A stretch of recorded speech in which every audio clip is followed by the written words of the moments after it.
Testing for sound, 1, 2, 3.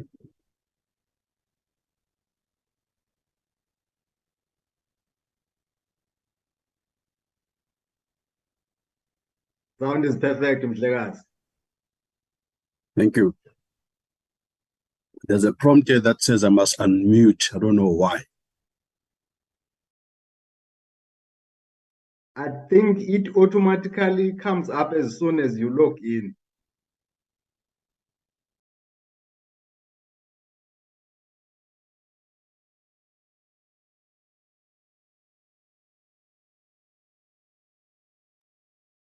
Thank you, sir.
Recording in progress.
Lubabalo. Good morning, Chairperson. Okay, good.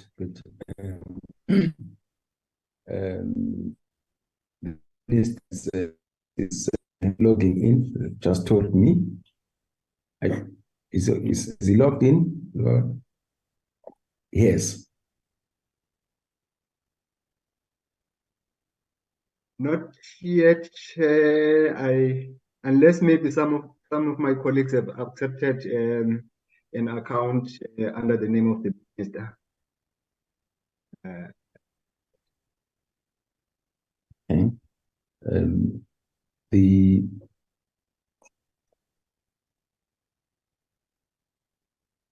Can you between yourself and phone the PLO, please, so that you can assist the minister. Okay, thank you, Chairperson. Can you kindly please give me just a minute, Chair? I'll come back to just now, Chair. Let's do that. Thank you.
Hello, Chairperson.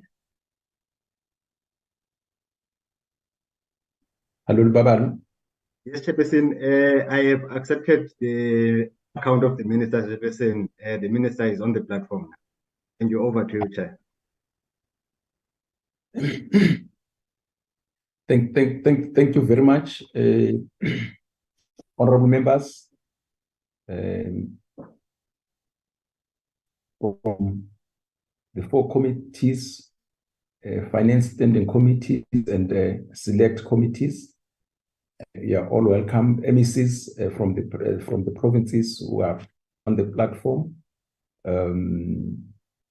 members of finance committees and related committees from the provinces, SALGA, our support staff, everyone on the platform, members of the media, ladies and gentlemen. We are meeting for the post-MTBPS briefing by the Minister of Finance. Honorable Minister, you are welcome. Deputy Minister, you are welcome. Looking forward to engagement with these 4 committees. Let me also recognize the co-chairs of this meeting, the chairs of the Standing Committee on Finance, Honorable Maswangai, chairperson of the Select Committee on Finance, Honorable Yunus Karim, chairperson of Select Committee on Appropriation, Ms. Mahlang. We are all welcome. I'll be chairing the session. Go up. Having said that, can I have indications of any apologies, Babalo, from your side? Thank you, Chairperson. Good morning, Chairperson and honorable members. Chairperson, from our side, we have no apologies, Chairperson. Thank you. Okay, thank you. Mashile? Good morning, Chairperson, honorable members, guests. No, we have not received any apologies on our side, Standing Committee on Appropriations. Okay. Alan? Good morning, Chair, and everybody present. No apologies from Standing Committee on Finance. Good. Thank you very much. We'll continue to go straight to the presentation by the Minister of Finance. Honorable Minister Kudongwana, you are most welcome. And as I said, with Deputy Minister Masondo. Please briefly take us through your presentation. After that, we'll allow our members to engage with your presentation. Thank you, Honorable Chairperson. Honorable Chairperson, I think what we're dealing with is one of the difficult medium-term budget policy statements we've ever had. Key issue is that at the time of budget, we projected certain numbers for revenue forecast, and on the basis of that revenue forecast, we did allocations. However, the revenue forecast now has changed. The team is going to take us through that. What are the implications of that? Is that if the revenue forecasts have changed, there are implications on the allocations we've made. So what then we did was to rearrange first the allocations, not substantially, because the amount that would have been necessary is huge. And as a result, not only did we rearrange the spending, we also bumped up a bit of borrowing, which, as we have said, it has taken us now from 4% of the deficit from 4% to 4.9, which is huge. So I guess what we're trying to appeal to the committee is an appreciation and understanding of the challenge we find ourselves as a nation. In the light of that, to begin to ask the question, how do we do to deal with this temporal situation in order to achieve a better outcome in the long term? That's basically what we're trying to achieve yesterday. I would like the team under the DG to lead us through the presentation. Thank you, Minister. Good morning, chairs, honorable chairs of the various committees, and good morning, honorable members. Thank you for this opportunity to take us through the presentation. I think we'll start immediately going through, just building on the remarks that the minister has made.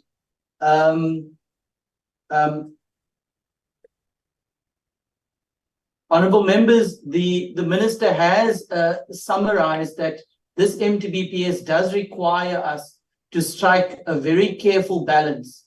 On the one hand, to stabilize the public finances as a result of the revenue challenges that we experienced this year, but also making sure that while we do that, we are able to maintain support for the most vulnerable and execute our growth enhancing agenda.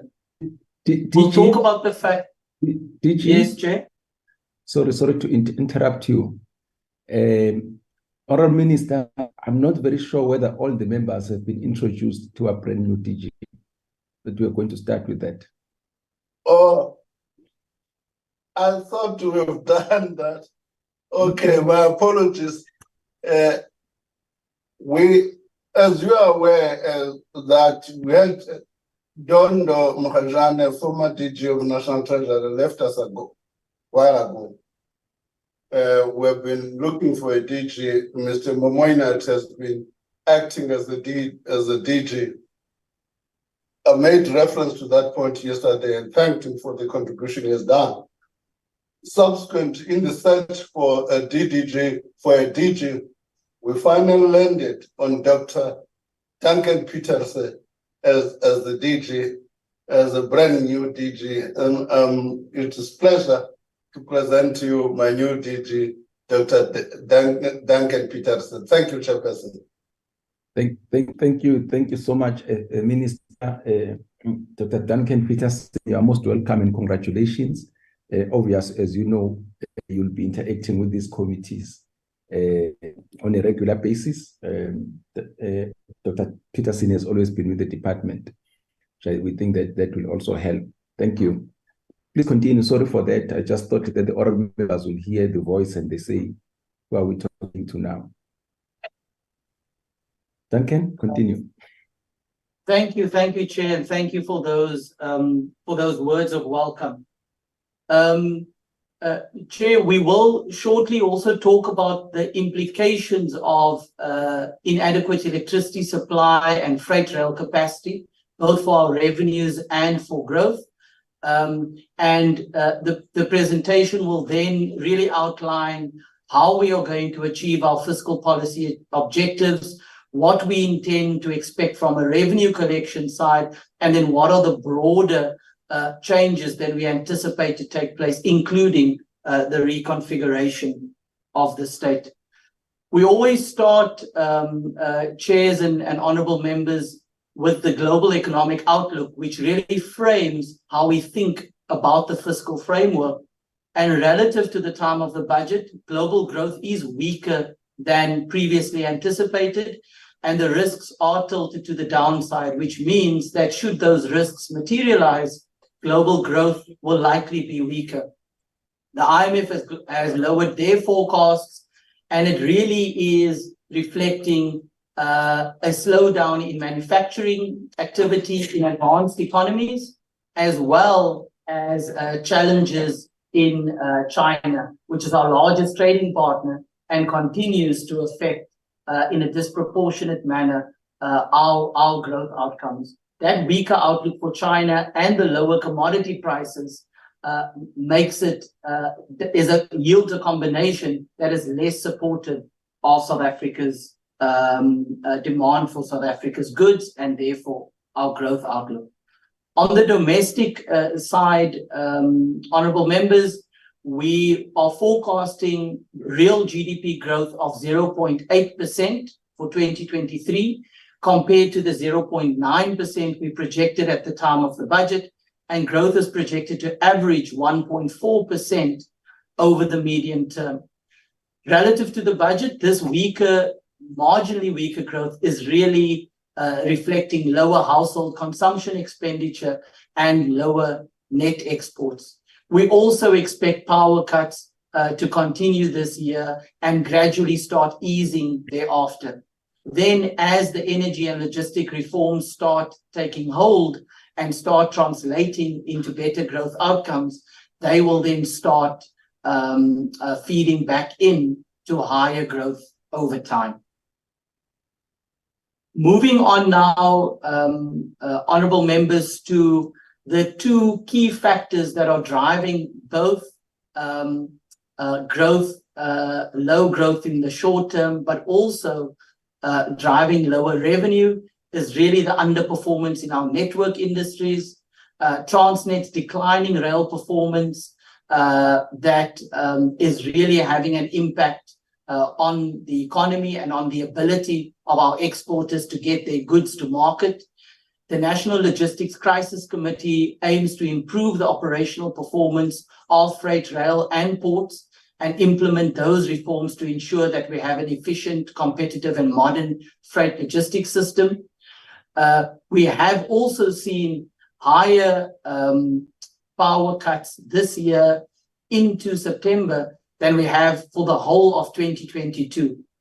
However, load shedding hours have declined quarter on quarter in 2023 due to improved plant performance. And of course, we are expecting significant amounts of additional capacity of 11,000 megawatts over the medium term, and that should also sharply curtail power cuts going forward.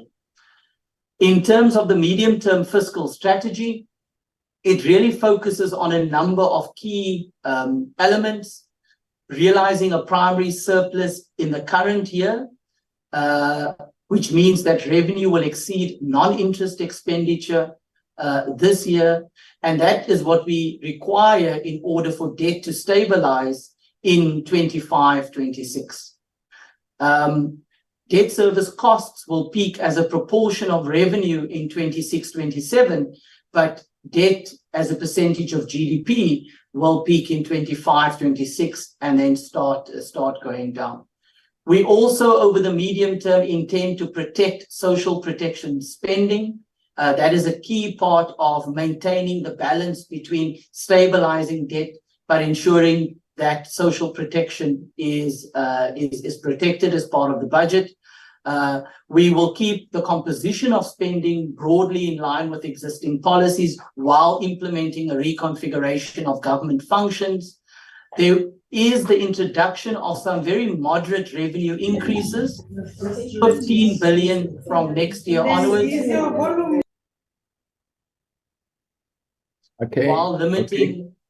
Okay. Sorry, TG. Can everybody mute, please? We are disturbing the presenter. Please proceed. Thank you, Chair. Moderate revenue increases of 15 billion rand were penciled in from next year onwards in order to support our fiscal consolidation efforts.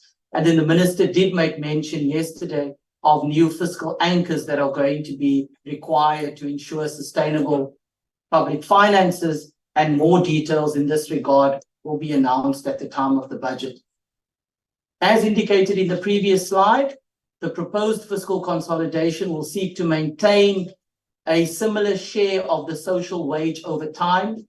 So that chart shows that the share of the social wage of the budget, which has increased in recent years from around 55% to around 60%, will be maintained over the medium term. And I think that's a very important part of the message that we wish to convey, is that yes, there's been an increase in the social wage as a proportion of the budget, and we do intend to keep the share at those levels over the medium term. We will also implement the recommendations that will come out of the current work that's being conducted between the Presidency and the National Treasury on the reconfiguration of government. The Minister provided the details of that yesterday, and in a later slide towards the end of the presentation, we will also reflect on that. From a revenue perspective, chairs and honourable members, the Minister did indicate that compared to the budget, the gross tax revenue estimate for the current fiscal year is projected to be 56.8 billion lower, mainly driven by lower commodity prices, weaker global growth, and the constraints in the network industries that we mentioned earlier in terms of Eskom and Transnet that have weighed heavily on mining sector corporate tax profitability. We have also seen VAT refunds that have exceeded our 2023 budget estimates due to stronger than expected exports. And that has also contributed to the lower revenue this year. Moving now on to the medium-term revenue outlook. Typically, when you have lower revenue in 1 year, that has a carry-through effect. So the 56 billion rand that I referred to on the previous slide does carry through over the medium term. We now expect lower revenue next year, next fiscal year, of 53.7 billion, rising to 67.6 billion in 25-26. And that's mainly because the expectation we had that commodity prices would contract is materializing, but it is materializing and contracting much more sharply than we anticipated, which is why you have the revenue outlook looking the way it does over the medium term. We do also want to reflect, chairs, on the in-year expenditure adjustments that have been made. We did need in-year, due to the revenue shortfall, have to make some adjustments to spending and to borrowing in order to ensure that we have a sustainable fiscal framework. And we do have some in-year adjustments that needed to be made, which mainly reflects reductions to baselines, declared unspent funds by certain departments. There's some projected underspending as well as drawdowns of the balance of the contingency reserve that was not used for unforeseen and unavoidable expenditure. Going forward, some departments are also expected to absorb the wage increase this year within their baselines, but also over the medium term. We are providing additional funds for disaster relief and other unforeseen and unavoidable events, as I've mentioned. And we are also providing this year for assistance with the wage bill for personnel-intensive departments, in particular education, health, and to some extent correctional services and defense. Moving on now to the medium term, over the next 2 years, there are going to be expenditure reductions required in order to create a sustainable fiscal framework. And this slide talks to what those are. We are going to have to exercise some reductions of departmental baselines, as well as provisional allocations not assigned to votes.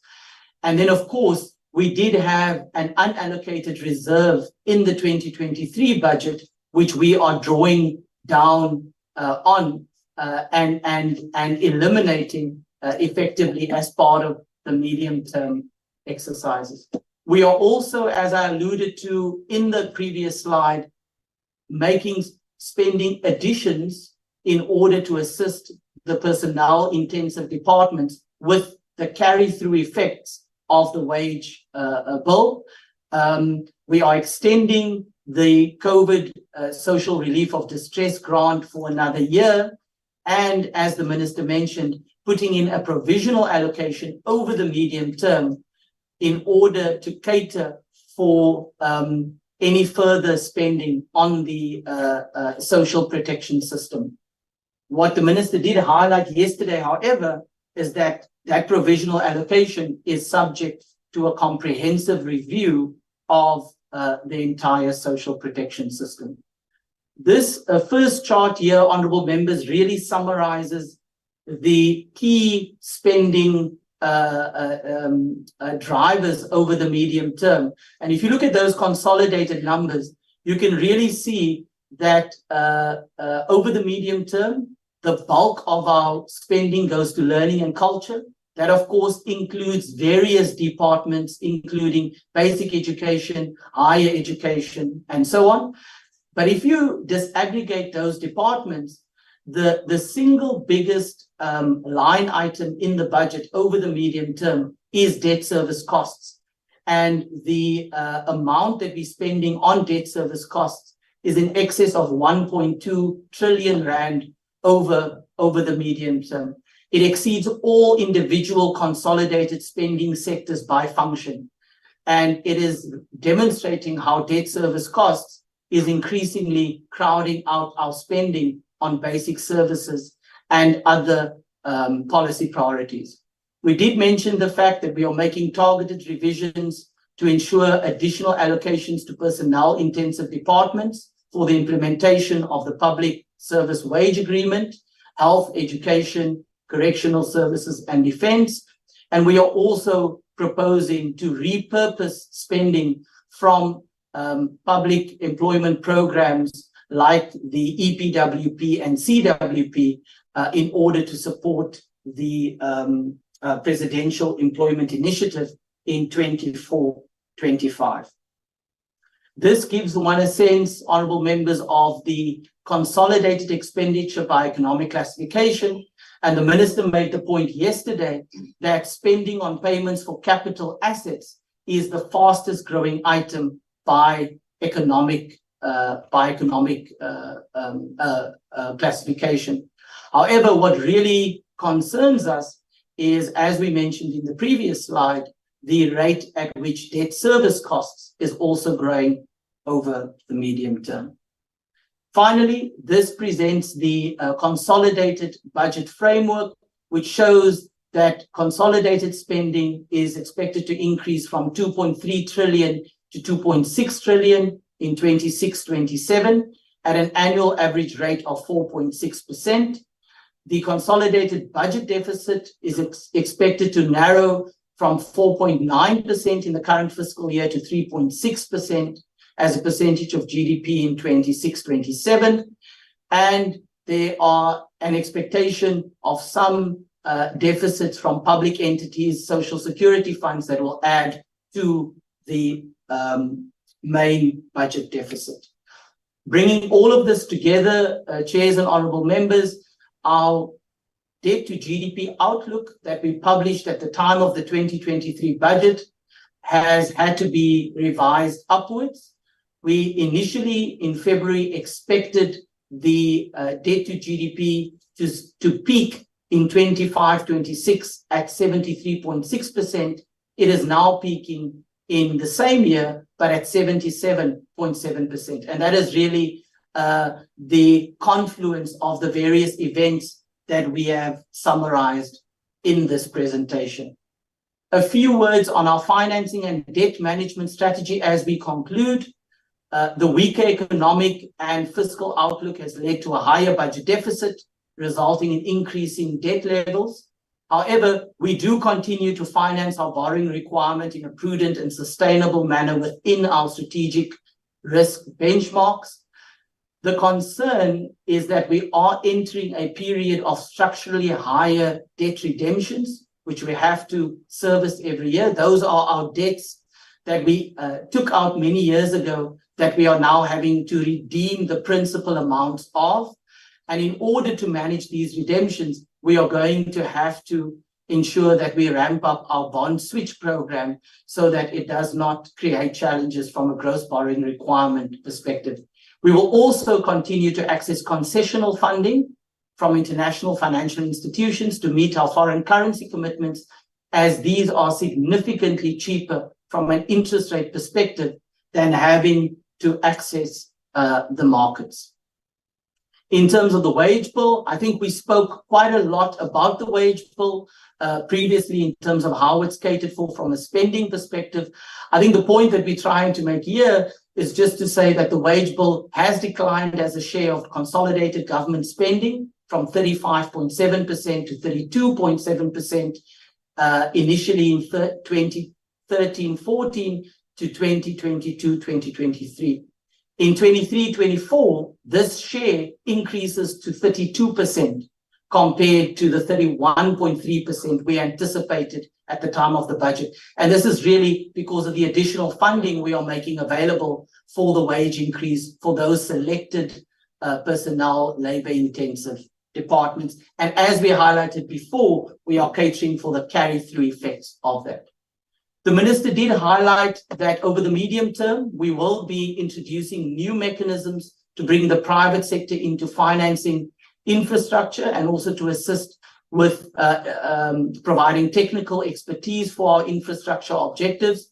This is being done by widening the scope for concessional borrowing, where those interest rates are much lower than what we can achieve in the market, creating a new mechanism to allow the private sector and other multilateral agencies to co-invest with government and to ensure that we employ alternative financing instruments for our large priority projects.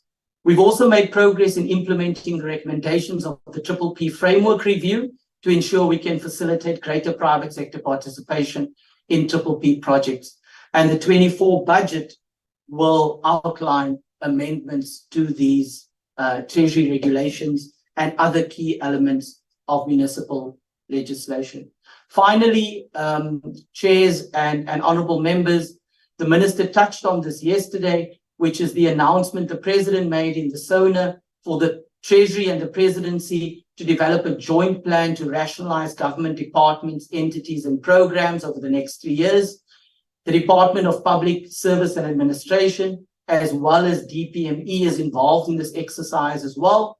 On this slide, we talk to the criteria that's being used to underpin the technical work, and that technical work is ongoing. We have also brought in a dedicated technical team to assist us with the appropriate legal, financial, and human resource skills in order to ensure that we can facilitate implementation.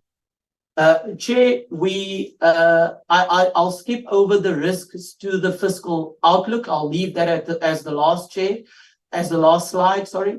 Just to end by saying, in terms of the division of revenue, over the next 3 years, government will allocate 48% of available non-interest expenditure to national departments, 42% to provinces, and 9.9% to local government. There are various spending pressures that provinces and municipalities face, and these pressures really imply the need for greater spending efficiency and stronger financial management. We have made the point before that the education and the health sectors will receive additional amounts of 68.2 billion over the MTF in order to cater for the wage bill. Finally, Chair, our fiscal outlook is always subject to various risks. These risks are summarized here, and should the members wish, we can take a discussion on some of these elements during the Q&A. Chair, I won't go through the conclusion. I think it basically summarizes the presentation and is very similar to the overview we shared at the beginning. So perhaps it's best to end here, Chair, and hand back to yourself and the honourable members to guide us on the way forward. Thank you. Thank you so much, DG. Minister, anything to add before I allow the members? Yeah, Honourable Chair, the minister's just stepped out shortly, but he did indicate to us that in addition to he's got nothing to add in addition to his opening remarks, and he would like us to hand back to you for the Q&A. Okay, good. Honourable members, here's the presentation. The minister and the DG. I will now allow you to pose question, make comments. The only proviso I would put is that let's just be aware that we've got 4 committees. We have also got MECs. We've got SALC on the platform. So I'll request that without giving you time frames, I would request that you manage yourself. Don't try to ask all the questions. And then for those questions that we ask, let's try to go straight to the point. Thank you very much, honourable members. Let me see who would like to have a go. Oh, yeah, okay. I can see. I've got Honourable George, followed by Honourable Dutoit. But I'll be calling you. Let me start with Honourable George. Please come in. Thank you very much, Chair. I certainly hope that the Minister is there to listen to my questions because I do want him to answer them. Firstly, given the revenue shortfall caused by slow economic growth and limited space to borrow more money, are you intending to increase tax in February to fund the shortfall? Specifically, are you intending to increase VAT or personal income tax or other tax? That's question 1. Then question 2, on this SRD, you mentioned that it will be extended for another year, but you also say in the accompanying documents that there is no policy decision made yet and that there is also no funding agreed for it yet. So how will you fund this SRD extension, given that it's approximately 44 billion rand? Then question number 3, why did you not mention the cost of living and how South African households are battling? And why did you not cut the tax and levies on fuel and expand the zero VAT rated basket of food to bring immediate relief, because that was possible? And then my 4th question, you mentioned a fiscal anchor. What do you have in mind for that? I already have a responsible spending bill on the table introduced in Parliament that could actually provide that anchor. So what do you have in mind about that anchor? And then do you, number 5, do you support the postponement of the pension reform that will bring relief to members by permitting them access to a portion of their investment before retirement? And then my last question, number 6, what are the details of the Transnet bailout? What happened to your tough love approach, Minister? Thank you, Chair. Honorable Josh, thank you very much. Honorable Tutoy, please come in. Thank you, Honorable Chair. Honorable Minister, with the department's health baseline being adjusted downwards, it in effect confirms that for the next 5 years budget, no funds will be available for the NHI. Minister, the reduction of the health budget's baseline over the medium term will mean that the NHI has been and will be a futile exercise. How do you intend to fund this? Second question, Minister, mention is made of funds being sourced from the World Bank and the IMF, but no mention is made of BRICS. Why is this? Do we get any financial support from BRICS? Because it is clear that South Africa's affiliation with BRICS definitely isn't conducive to ties to the Western world, where we currently get funds from by means of loans, and also the export and imports that is reliant on the West at this stage. Next question, Minister, the MIG grant reduction is very troublesome since a lot of municipalities are reliant on MIG funding to pay salaries and to do the necessary in those municipalities. How do you intend to fill up the shortfall that there is or will be at these municipalities? And what do you think would the result of this be in the long run? And then, Minister, last question with regards to the Eskom relief debt bill. The question should be, what has triggered the amendments to the conditions of the initial bill, given that there is now an amended bill before Parliament, which will soon be referred to the NCOP for concurrent, and whether there are any specific issues there? Thank you, Chair. Thank you so much, Honorable Tutoy. All members, I've just been made aware that amongst us are members of the portfolio committees, finance from the provinces. All members from the provinces, you are welcome, and please feel free to participate in the engagement. Honorable Alexander. Thank you very much, Chair. The question I have to put to the finance team is, while we all appreciate the need for South Africa to balance the proverbial checkbook, obviously when there's a shortfall, we have to make cuts there. It alludes to the fact that there will be cuts across all departments in order to try and balance this checkbook. Is it fair that these cuts will be made proportionally across all the departments, and in some cases actually putting departments that are functioning well and managing their affairs well, being penalized for departments that potentially have not managed their financial affairs well? So my question, just to reiterate, is with the financial cuts that we have to make, is it fair that it will be proportional across all the departments, or will there be some concessions for those departments that have been managing their financial affairs properly? Thank you. Thank you so much, Honorable Manyi. Please come in. Okay.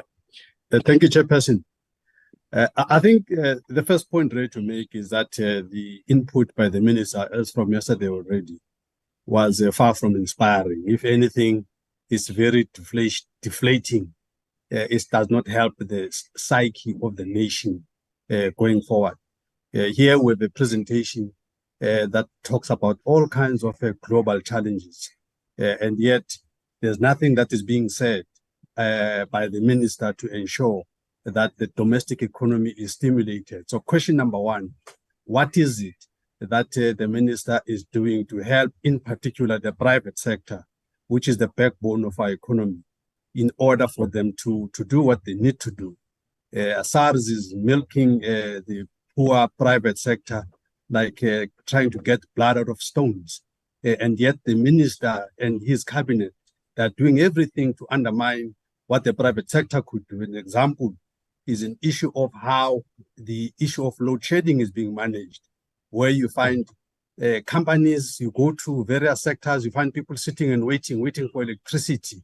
Yet this same electricity is available when there are nice things like Rugby World Cup and all these endless indabas and all of that. There's electricity. But when main things must happen, like business must run, then there's no electricity. Then there is no electricity even for the children, the future of our nation. So, and I know that there's other departments that deal with this, but Treasury is at the center of managing this, because if Treasury does not do what it needs to do, everything else falls flat. The minister complains about the rising debts of the country, the issue of the debt costs becoming a significant line item.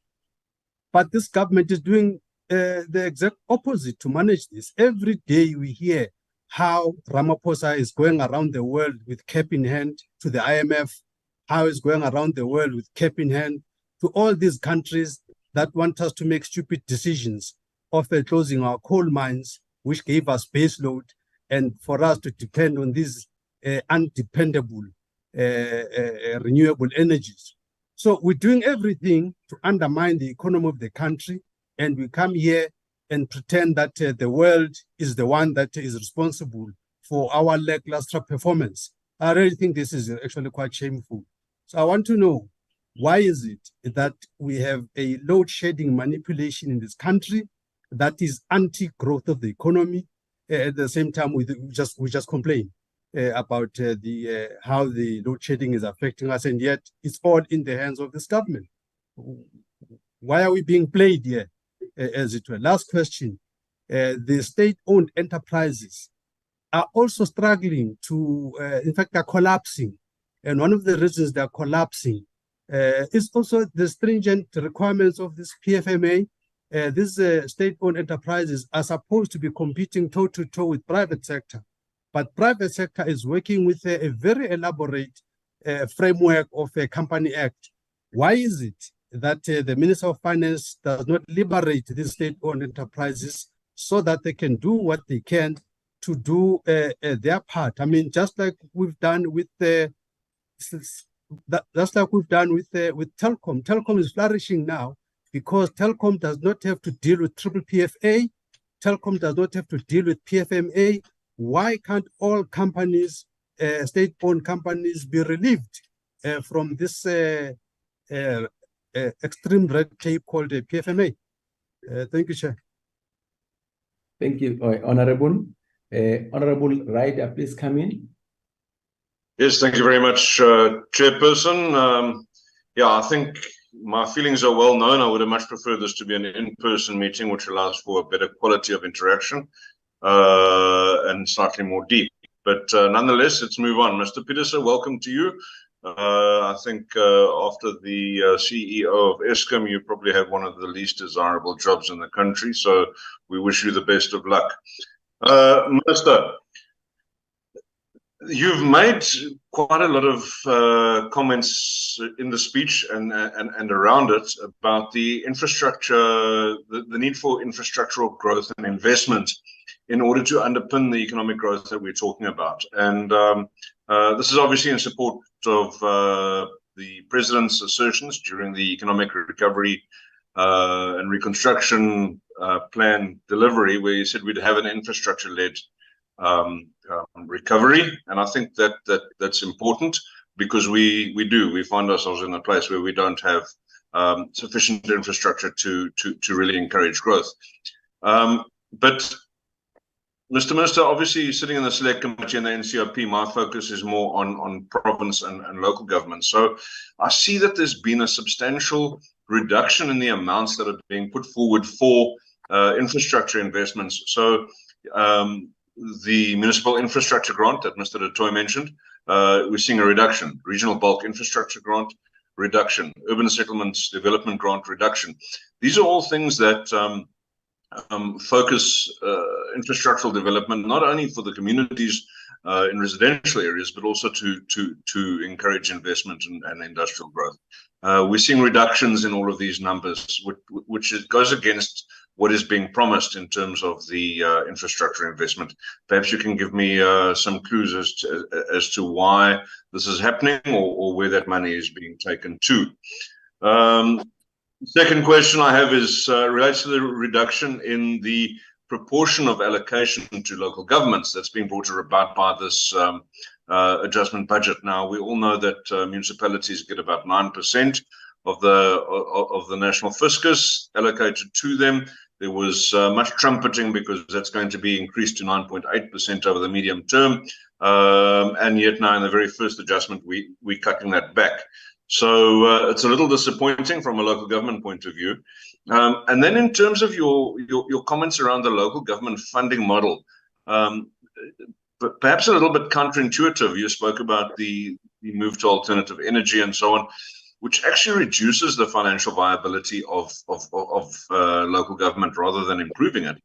And whilst sourcing directly from independent power providers or producers might have financial benefits to local municipalities, there are really only 8 or 12 municipalities in the country that would currently financially qualify to be able to do this in terms of your very own rules. So I'm very concerned, and I'd like to hear more about the future funding model that you alluded to in the speech for local government.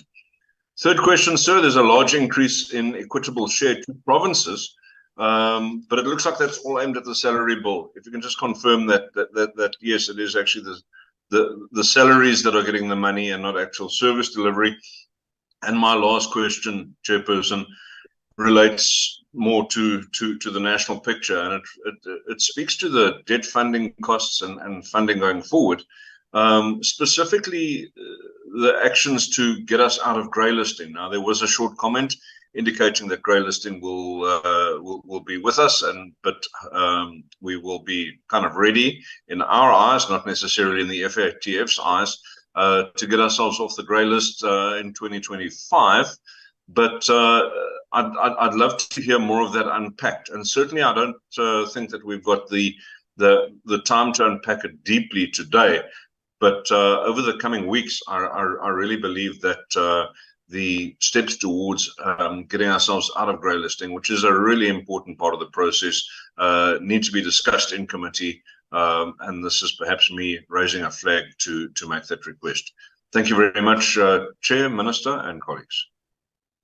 Thank you so much, Honorable. Honorable Lenzana, please come in. No, thanks, Chairperson. And yeah, it's still morning. And good morning to Team Treasury and colleagues. Chair, I will try to gallop to assist your time. And I will just be, jumping from one point to the other. Chair, on the Eskom debt relief, you would know, my usual question would be, what are these strict conditions that the government has set for Eskom to meet to access the loan? And if then Eskom is not meeting, then there would be the kick in of the bill as tabled yesterday. On social protection and public employment, Chairperson, let me make a comment so that Treasury can then comment. My observation would be a significant portion of the expanded public works program will be repurposed in the Presidential Employment Initiative. However, the budget allocation for the Presidential Employment Initiative is not stipulated. What is the comment then of Team Treasury? Chair, my last two questions. One is on the allocation of the Presidential Employment Initiative. Is there an increase in the allocation considering that the expanded public works program are repurposed into it? What is the reasoning behind repurposing it into the Presidential Employment Initiative? And then the last one, Chair, because as I said, I don't want to bore you with many questions, would be, I'm looking at these many government cuts. Government department cuts, which I hear. Now, my question, it would be overall, Chairperson, deliberately. How many people, warm bodies, employees, would be out of the normal payroll as a result of the cuts? I'm using the normal payroll deliberately, Chair, because it could be the ISRD grant, which is cut. It could be the generic employee team, employers team, which would be affected either by non-employment or not getting access to whatever that is due to them. Thanks, Chairperson. I've tried to summarize the many questions that I have. Thank you so much. Thank you, Honorable. Honorable Abraham, please come in. Thank you, Chair. Thank you so much. Sorry. Chair, my question really is, before the question, I'd like to maybe just commend the minister, because I think there's quite a lot that has happened which is very positive, with first and foremost FATF declaring that Treasury has dealt, or the country has dealt with 12 of the 15 outstanding.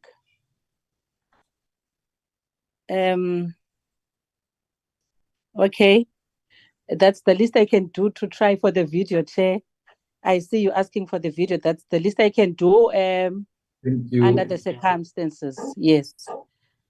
Chair, that's the first point that I thought was positive.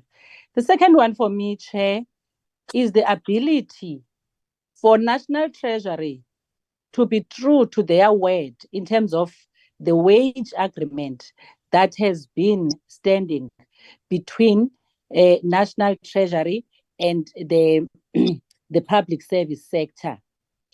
And I think under the circumstances, it may not be easy, but we appreciate the fact that it has happened. The third area that I thought was a bit of a positive as well is the fact that, the municipalities are also encouraged to do their part in terms of being responsible on one side, but also ensuring that the residents, the citizens, also play their part in ensuring that bills are paid.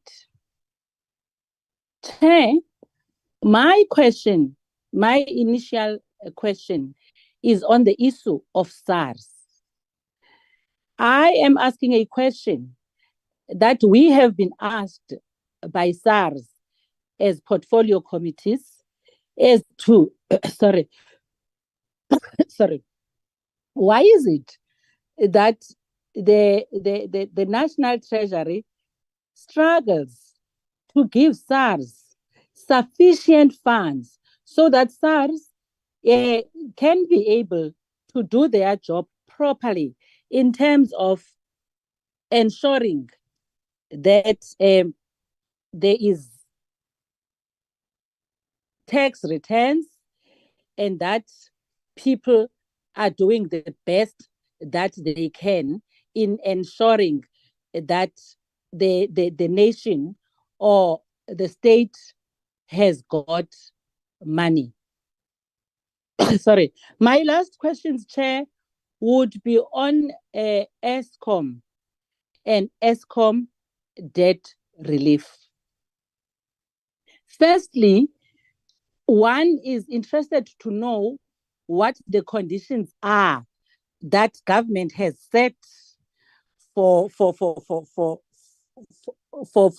Eskom. I'm sorry. That government has set for Eskom to meet or to be able to access the loan.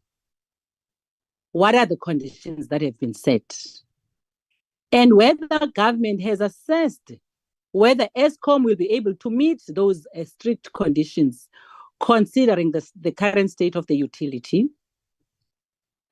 And lastly, on Eskom, what is the logic behind converting the loan from interest-free to interest-bearing? Will Eskom have the capacity to pay off this interest? At what rate has the interest, I'm sorry, been set? Thank you so much, Chair. I'm sorry for the interruption. Sorry for that. Thank you, Honorable Masangani and Honorable Mashang. I'll call you, but let me allow Honorable Kais to come in before you come in.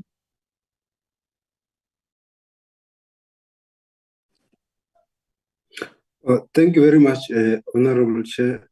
I have a number of questions here. I'm not sure whether I'll finish talking. Let me start here on I'm covered with the issues that have been raised by my honorable members there on other questions, especially on Eskom. But I just want to go straight to this one, Honorable Chair. Let me start with this one. The 61% of the consolidated non-interest spending goes to the social wage, including health, education, housing, social protection, transport, and local amenities. However, the following cuts have been recorded. The health budget has been cut by 1.5 billion, mainly to communicable and non-communicable diseases, primarily primary healthcare, hospital systems, and health system governance and human resources. This will affect the comprehensive HIV component and the district health program grant, the health facility revitalization grant. We remember the Minister of Health was even raising this in advance.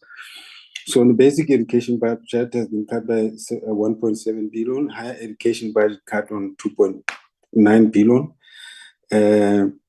mainly to university education and TVET colleges. The housing and human settlement budget cut for 3.1 billion, impacting the urban settlement development grant, the human settlement development grant, the informal settlement upgrading partnership grant with local municipalities. The social development budget has been cut by 2.1 billion. The social relief of distress grant has been cut by 1.7 billion.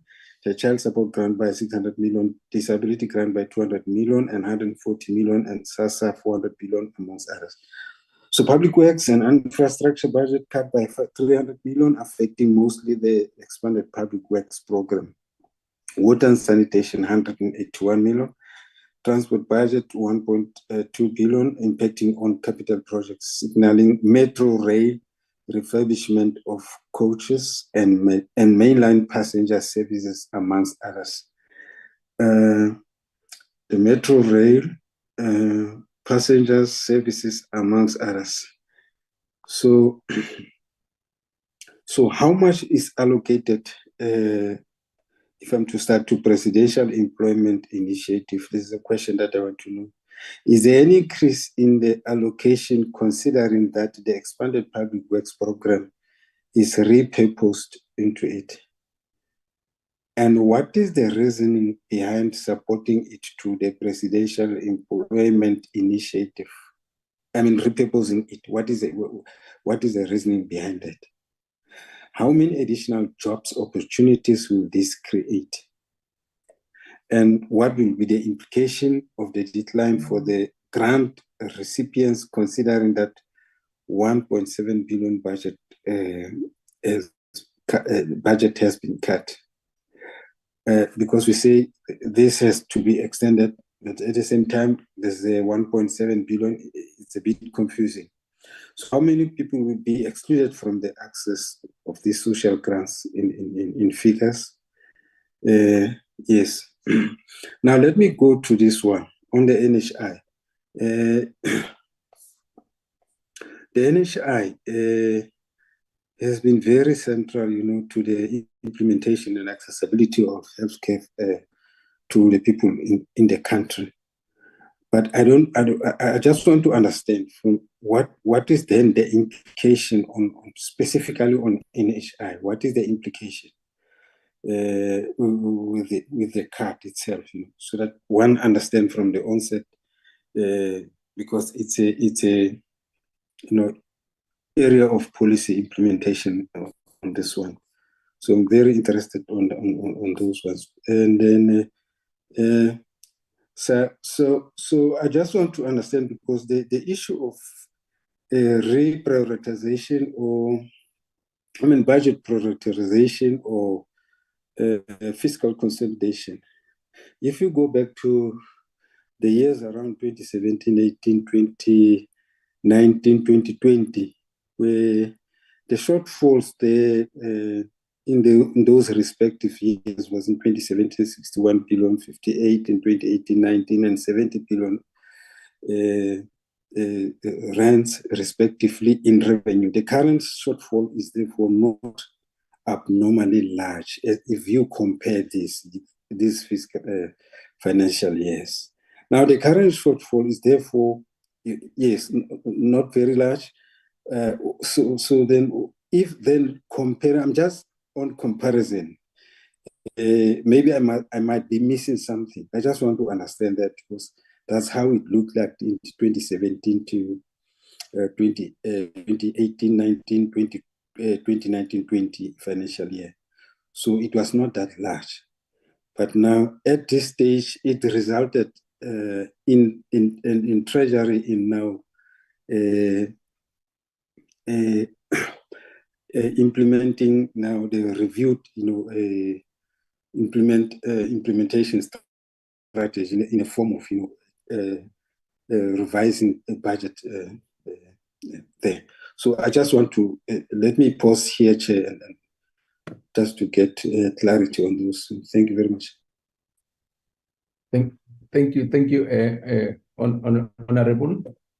Before I allow the chairs to come in with their questions, can I check with the oral members from the provinces, from Salga, if there's anyone who would like to have a comment or a question, please. We are part of this meeting. Am I seeing Honorable Tsana? Am I right? No, it's a co-host. Any oral member? Honorable Chairperson, my hand is still raised, and I see Honorable Dikeledi Mahlangu's hand is also still raised.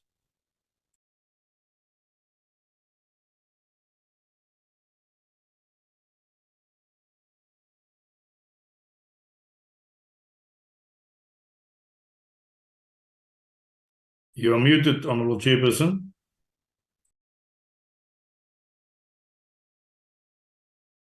Honorable Okam, didn't I recognize you? No, you did not, Chair. My apology. Please come in, Honorable Okam. Thank you very much, Chairperson.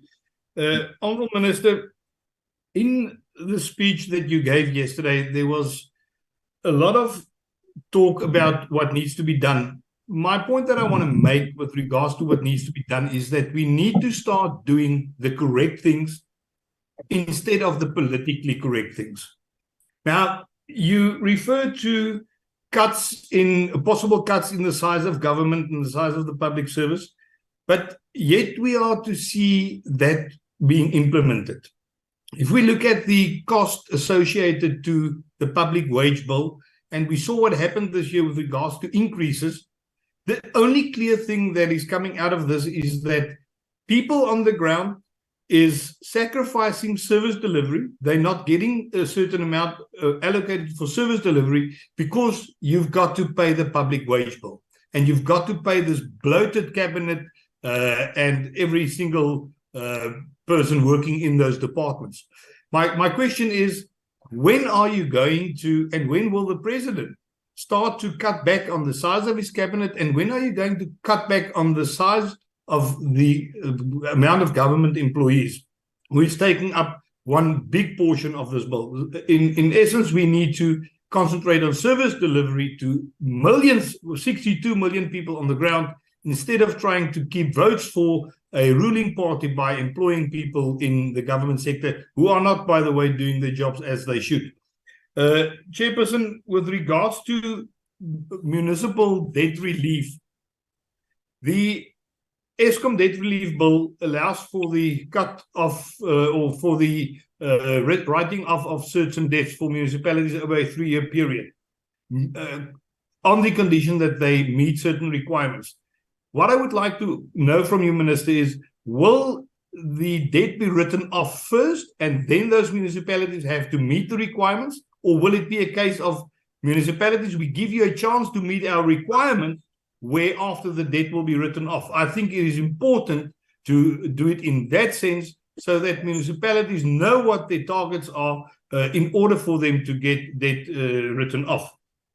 Then another question with regards to that is, in the committee's deliberations, one of those conditions were that municipalities must ring-fence amounts that they receive from the public for electricity costs in order to pay Eskom. Will that ring-fencing be one of the requirements before a municipality's debt gets written off? Chairperson, I've been covered with regards to VAT and other issues. With regards to the fuel levy, I really think it is important that we need to look at the fuel levy. It's got an implication on every single thing in South Africa, and the costs are really running away with us. We have, from the DA side, made proposals with regards to both the VAT and the fuel levy, but it has not been adhered to. The last question from my side, Honourable Chairperson, is the fact that every single year, when we do the deliberations on our negotiating mandates to the provinces, we hear that they ask for a new formula of the equitable share determination. We every time hear that it will come, and this time again we heard that it's on the horizon somewhere, but we don't see anything being implemented with regards to that, and I would like to get a clear answer on the timelines in which that will be done. Sorry, I lied. That was not my last question. My last question is with regards to relief when disaster strikes. Now, the amount that we provided here with that the minister provided is far less than the amount that is required. What is the situation with regards to that? And then we have discussed it on many occasions in the past that disaster relief funding is made available.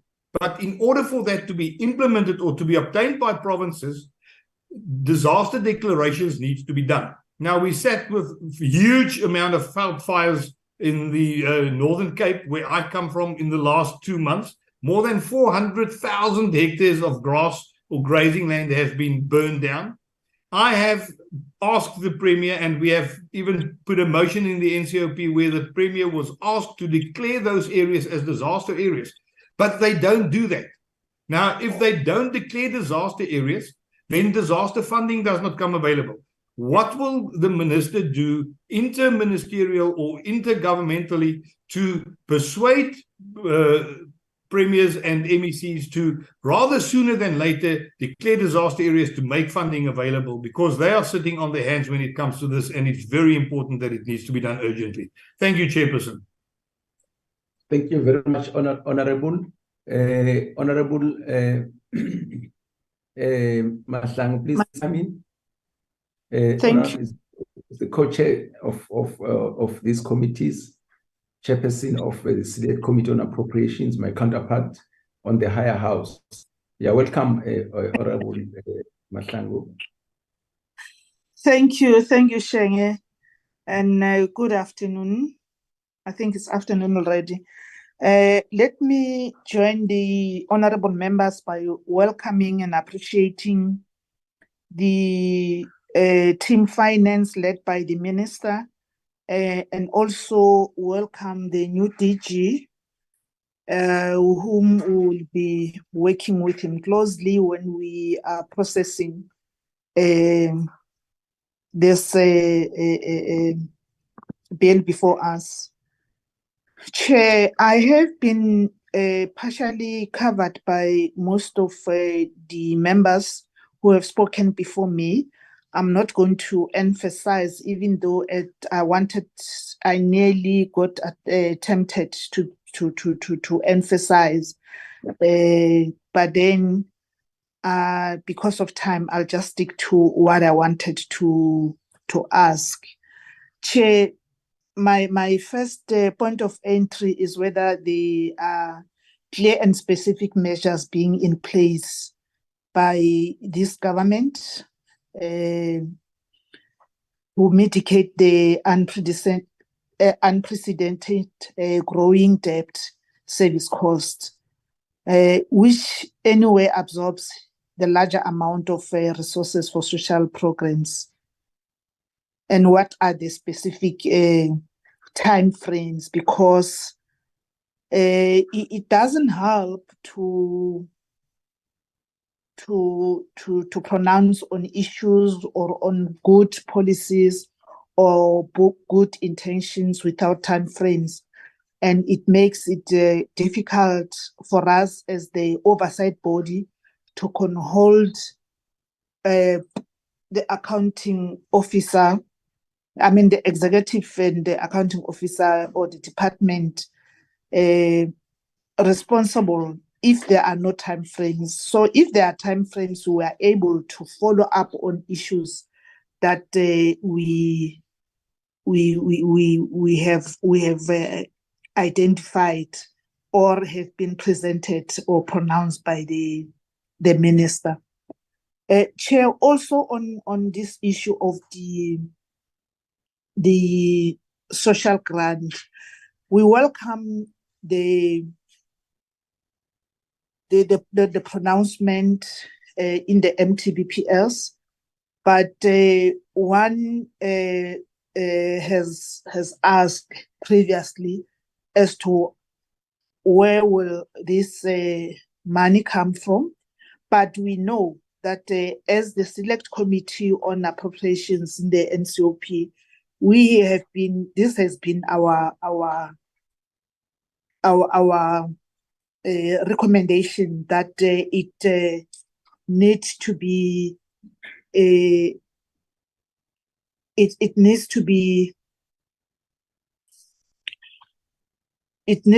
improved from a social grant to an unemployment grant, income grant.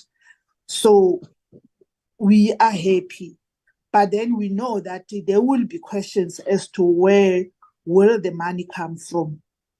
And I think that one, the minister and the team can speak to those things. Oh, just so my apologies. I'm using my phone, hence I'm being disturbed. Chair, the other question that I wanted to raise, which I think it will be my last question, I'll leave most of my questions that I prepared for this, is that according to me, when I listened to the presentation of the MTBPS, I feel like the MTBPS was silent in as far as the district development model. One will have an interest to know as to how far or what is the progress in terms of this district development model as pronounced before. We know it's being implemented, but then one has expected to hear something being said in as far as the budget review is concerned. Thank you very much, Chair. I'll leave my other questions. Maybe one will find a way of forwarding them. Thank you. Thank you so much, Honorable Chairperson. Honorable Masangan is again the chairperson of the Standing Committee on Finance. Honorable Masangan is coming.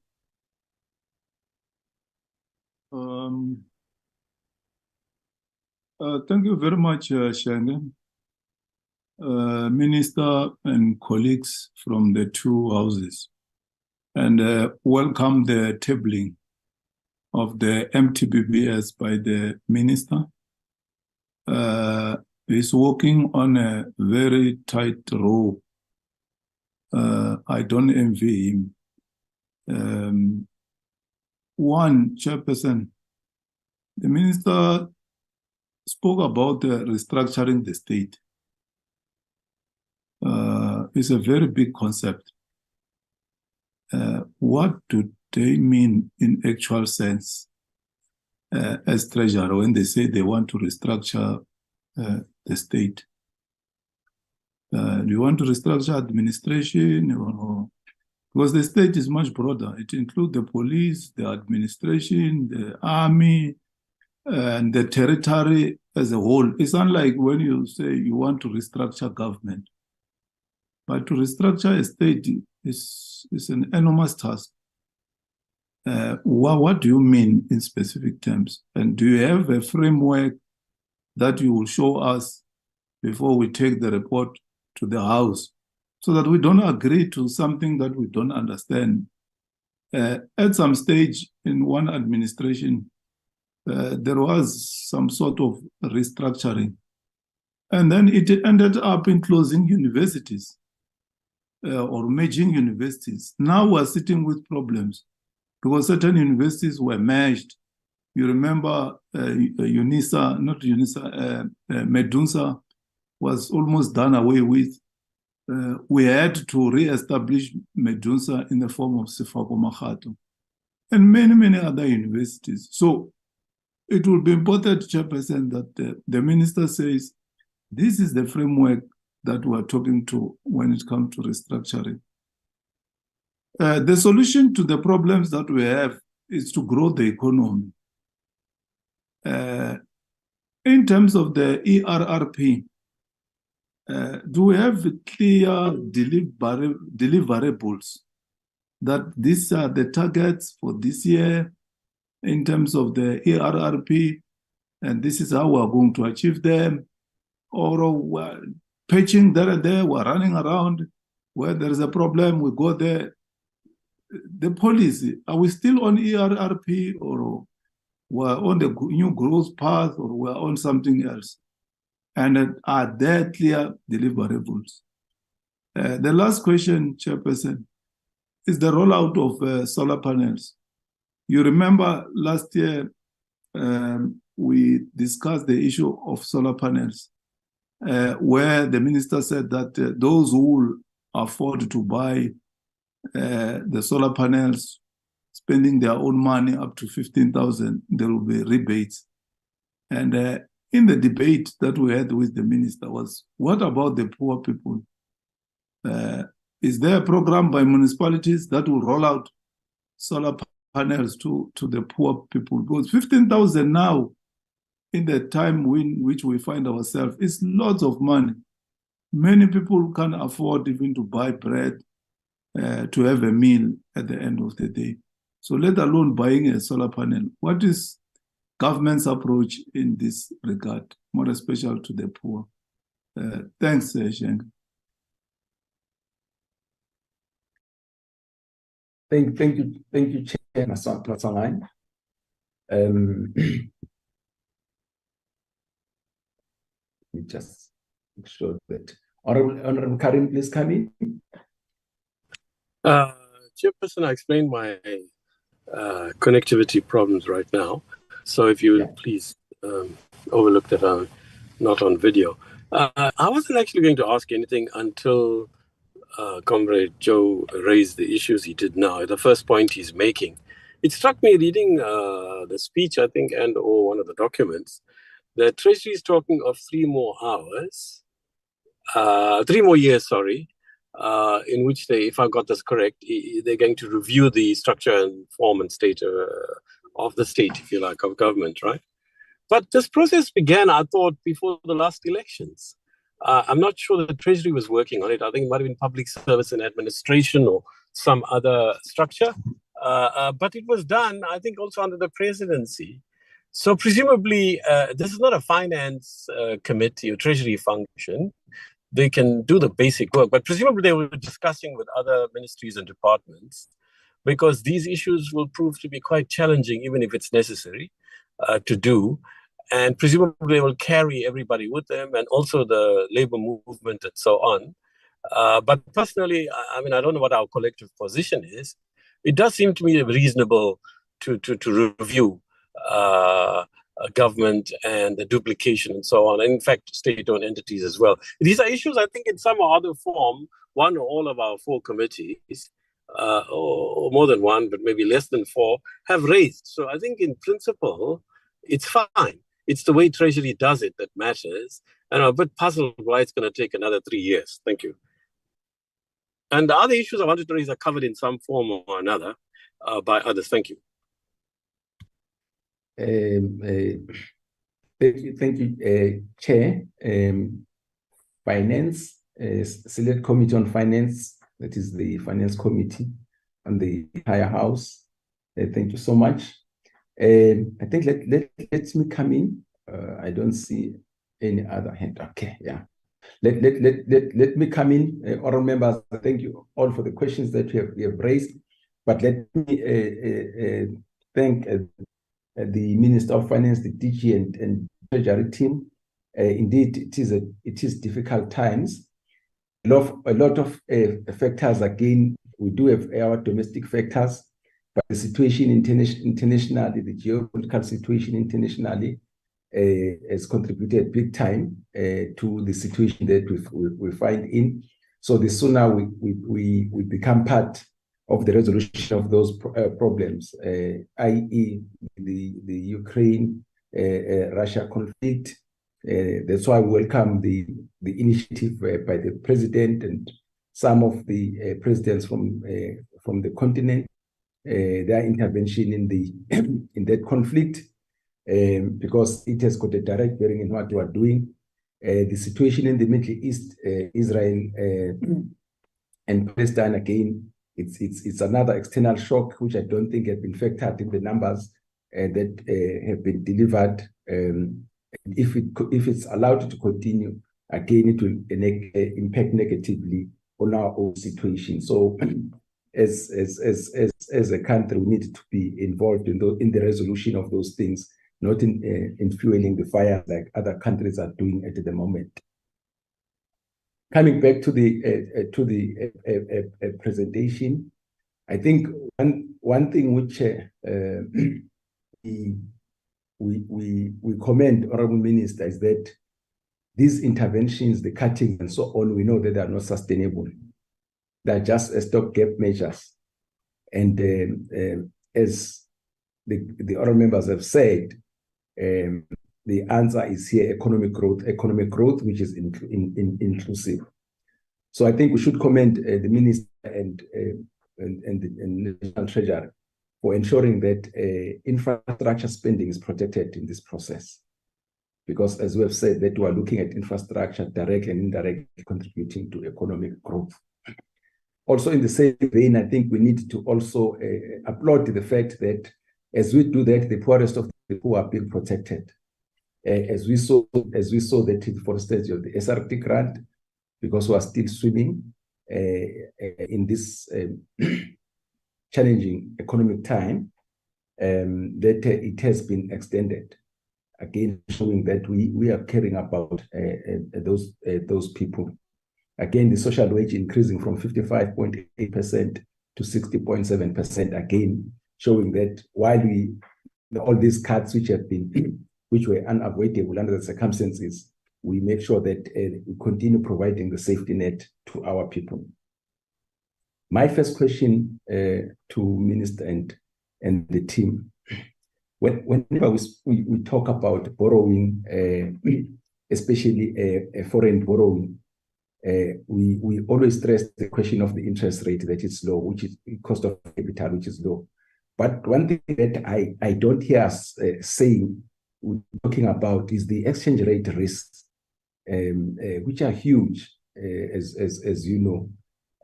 How do we deal with that as we look at these borrowings that we are making? Secondly, the question of economic growth, it's it's a responsibility of all levels of government, including municipalities, which I think, by the way, that's I would say the most important one for the business to decide whether they invest in a particular municipality or not.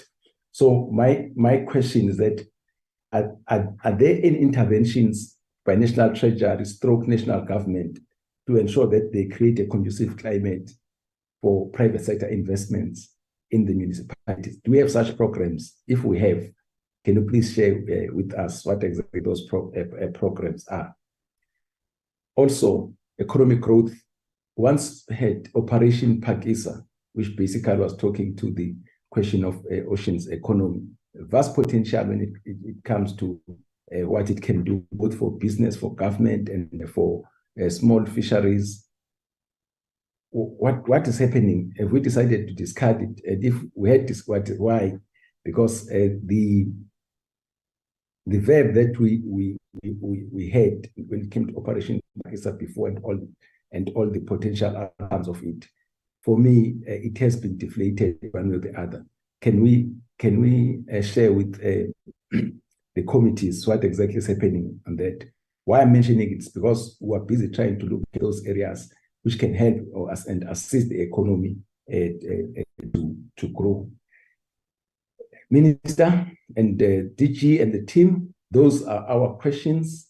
Let me allow you to respond to them and some of the comments that we have made. Thank you very much.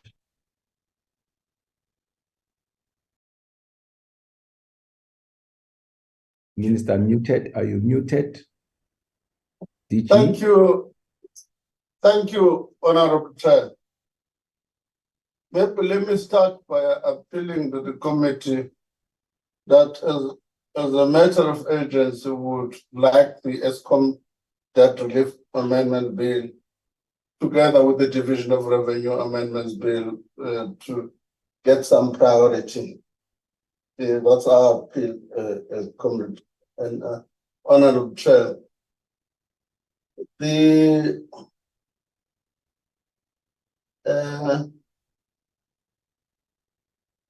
normally, in the medium-term budget policy statement, we don't deal with tax issues.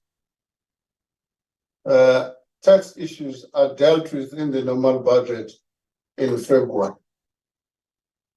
To that extent that there's an expectation that we should say something, or we should say something now about tax matters, I think it's too early to make such a commitment whether we're going to increase tax or not. It's too early to say that. Secondly, the SRD, we've done two things. We've extended the SRD to March 2025. That is subject to the review of the entire social protection system in South Africa, which we've been engaging a number of departments, as social development included, and see whether we are likely to emerge with a new architecture of social protection. Failing which, if that process takes longer than we have thought, we have been cautious to make a provisional allocation for the 2 other years. Insofar as the other taxes, which the honorable member said should be reduced, maybe the team is online, including Chris and the implications of reducing that, the implication of all of these things, fuel levy and so on. Is there any details on Transnet bailout? The answer is no. We are still engaging Transnet on what their requirements is. About a week or so when Transnet approached us with a request for roughly, if I round it up, about 50 billion rand over the next 2 years. obviously, we don't want to repeat the template, which has happened with others.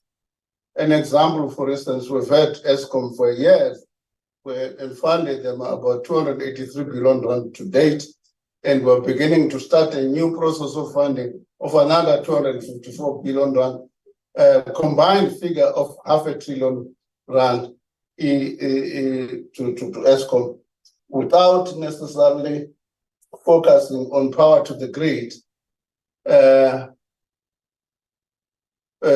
fixing the institution. All these years we've been trying to fix ESCOM, not to fix power to the grid. So that template has not necessarily been a useful template. The colleagues are going to add to some of these issues. Something which I find strange is how does the NHI comes into the equation? Because the NHI is still, legislation is still before Parliament. A number of members have referred to the NHI. To the extent that if that is a proxy for some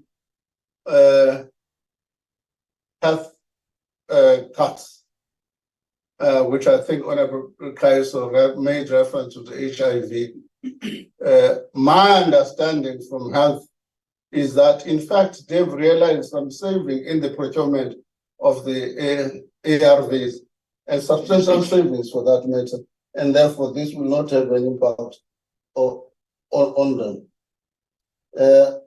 Dr. Peterson will deal with the ESCOM that, and I think other colleagues that Chris on the system will do them. The cuts have not been proportional. The cuts have been strategic. That's why, for instance, you see we're making 24 billion rand available to certain departments and 74 billion over the MTF. Mr. Manya says, what intervention are we making in terms of helping the private sector? That's precisely the issues we've raised. Let me recap them. And in this section, under growing the economy, we kind of highlight a number of interventions that are necessary. For instance, we've got to deal with the electricity issue. If you look at the South African economy, if I may say, the outage started out in 2008 in March. And to date, our economy has been almost stagnant, precisely in my view, because of the performance of the electricity sector. And that matter needs to be dealt with effectively. Secondly, we're dealing with the issue of the we're dealing with the issue of the logistics, which is coming as the new kind of constraint. And thirdly, crime and corruption are a fundamental point. In any event, if you look at both ESCOM and Transnet, by the way, a complicating factor has been state capture, which is corruption. So we're making those interventions. Mr. Manya makes an assumption which is incorrect, that Mr. Ramaphosa goes around raising and there is a team that is dealing with loan and borrowing. It's only sitting in Treasury called Asset and Liability Team. And that team borrows approximately 2 billion rand a day. I myself, I don't even have the energy to follow what they are doing, let alone Ramaphosa doing that. Liberating the state-owned enterprises, I would invite an honorary member to go back under the procurement section of the medium-term budget policy statement, where we specifically say we're dealing with Schedule 2 companies to make sure that they are liberated from a number of these constraints the member is dealing with. Local government equitable share has been has been exempt from cuts. What cuts we've done in local government has been on the grant section. I'm going to come back to that in a moment. I'm going to come back to that in a moment. Eskom debt relief, PEP. You deal with PEP. Back up, you deal with that.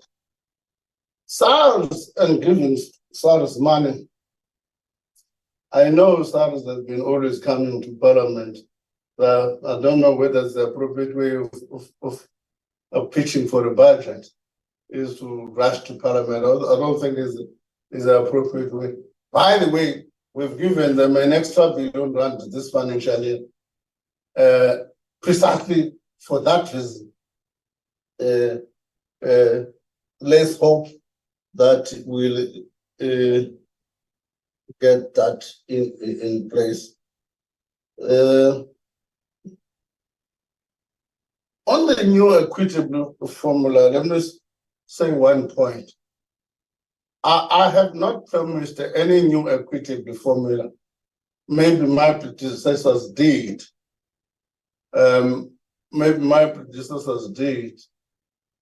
New equitable formula is a dynamic concept which changes from time to time depending on data available.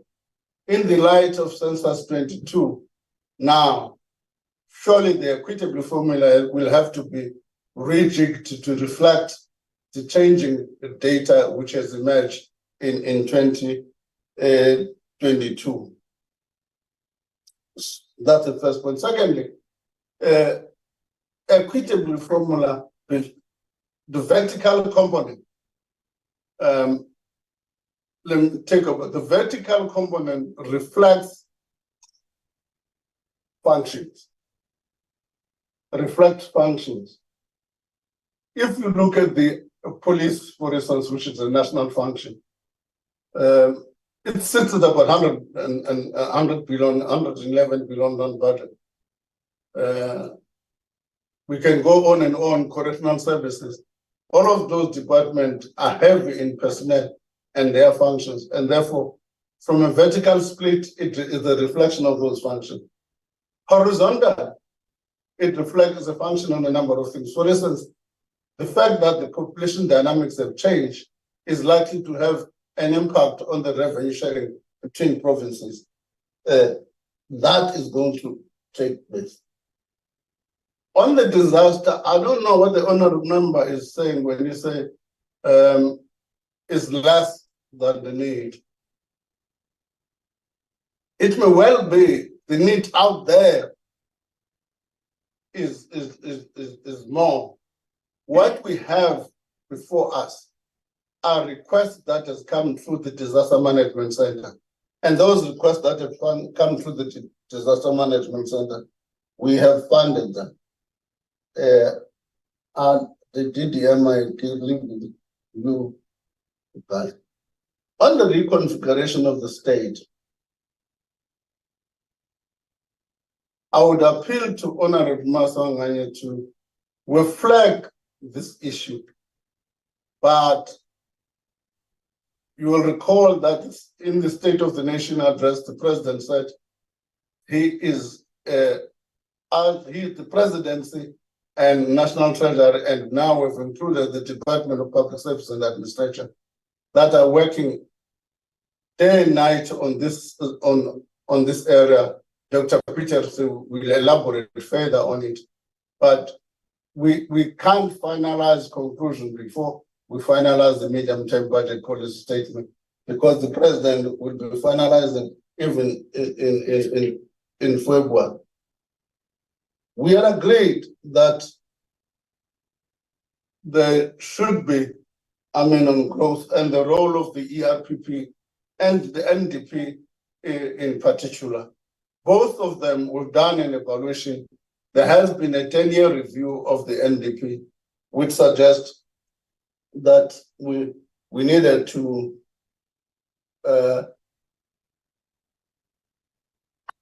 refocus our attention on them. In terms of the poor, I would classify the poor as the indigent. The indigent were making provision, for instance, of about 70 billion rand per annum on that basket. which include electricity, which is intended to deal with the with that category of households. Insofar as I nearly forgot, insofar as the MIG, by the way, the MIG have been reduced by 1.2 billion, but MIG was underspending by 4.3 billion. So in underspend by in the 2022-23 financial year, underspend by 43 billion, 4.3 billion. We've just taken 1.2. So it's traditional underspending.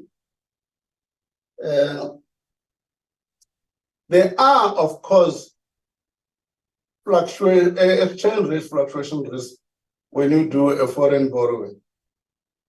Again, Dr. Peters will come back handily on that, but we're cautious in terms of the split between foreign and domestic. Largely, our debt, the majority of our debt is rand denominated. We avoid that. I mean, there are a lot of interventions which are being made, including incentives for the economy. Let me take an example for instance, the issue of business processing, call centers and all of those things. I mean, not all provinces are able to utilize that incentive effectively. Western Cape has been very good in utilizing that service intervention effectively. But I can count as a whole range of interventions, which include SZ, as we are going to go another one in Northern Cape now. DG and your team, you can take over and deal with the areas which have not finalized.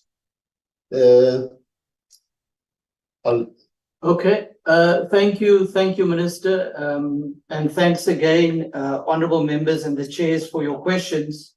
There are a few questions that the Minister's asked that I come in on, so I'll do so now, and then I'll hand over to the other colleagues that are here with me, as well as those that are online to come in.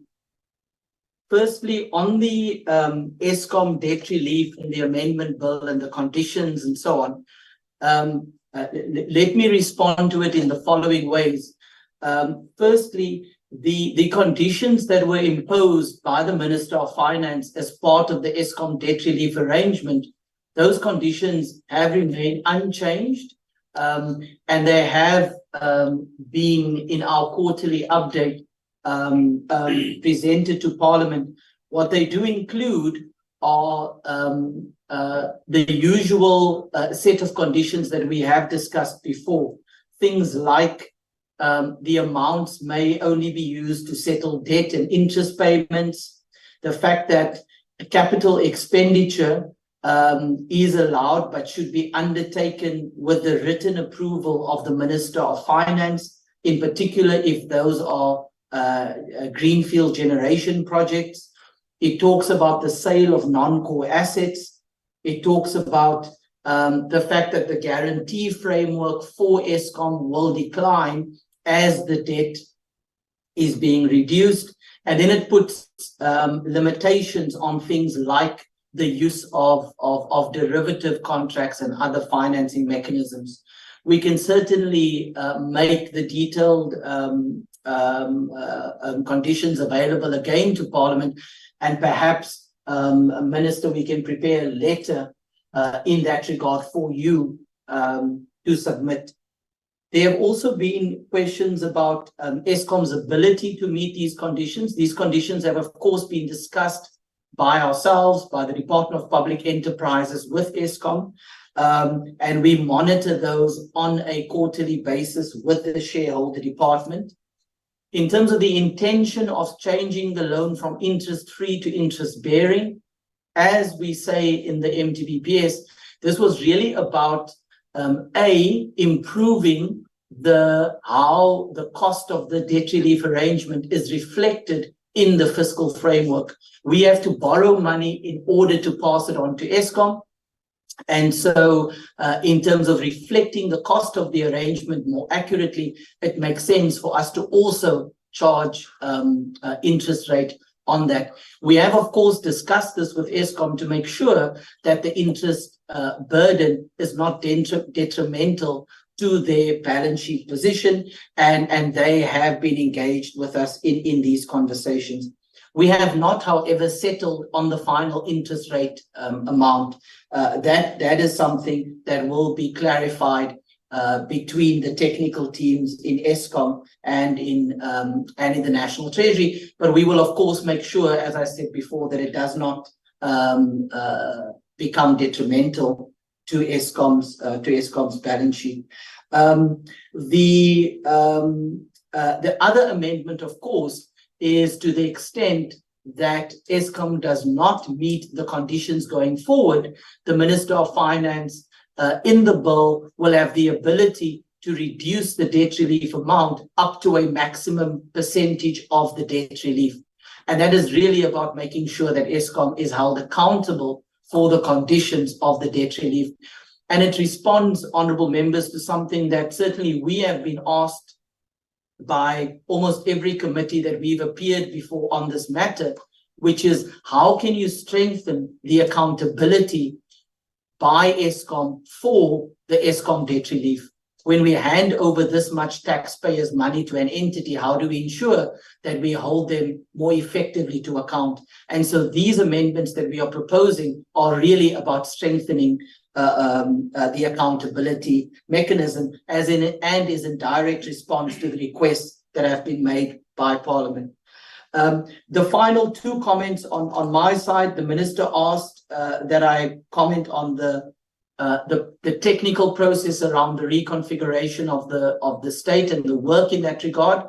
And certainly, I think, Minister, we will need to build in processes with Parliament in terms of how they can be engaged in some of this work, of course, with the permission of Cabinet.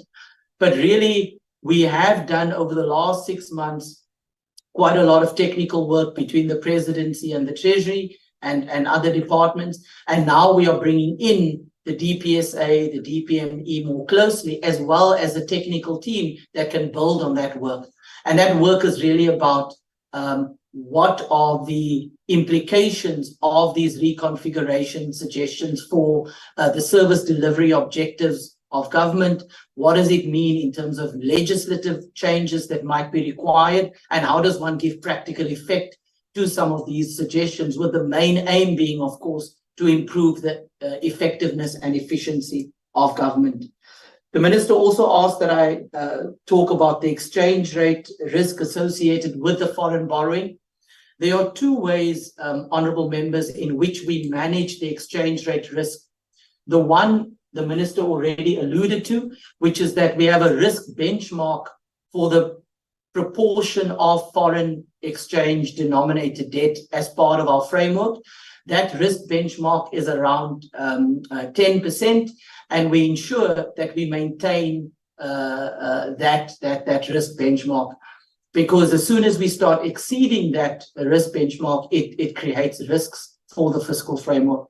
Secondly, the way we manage it is that there's a natural hedging, if you'd allow me to use that term, that is built into how we service our foreign debt, in the sense that we raise dollars in order to pay dollars. We very, very seldom, and we haven't in a very long time, used rands in order to settle dollar-denominated debt. And so if you're using dollars that you've raised to pay for dollar debt, then you eliminate the currency risk. The currency risk is really there if you are raising rands in order to service your dollar-denominated debt, which is why we maintain that principle of the natural hedge in terms of how we calibrate our funding strategy. Let me now hand over to my other colleagues to come in on some of the other questions. Thank you very much. Through you, Chair. Just a few questions. Let me begin with the fiscal anchor question.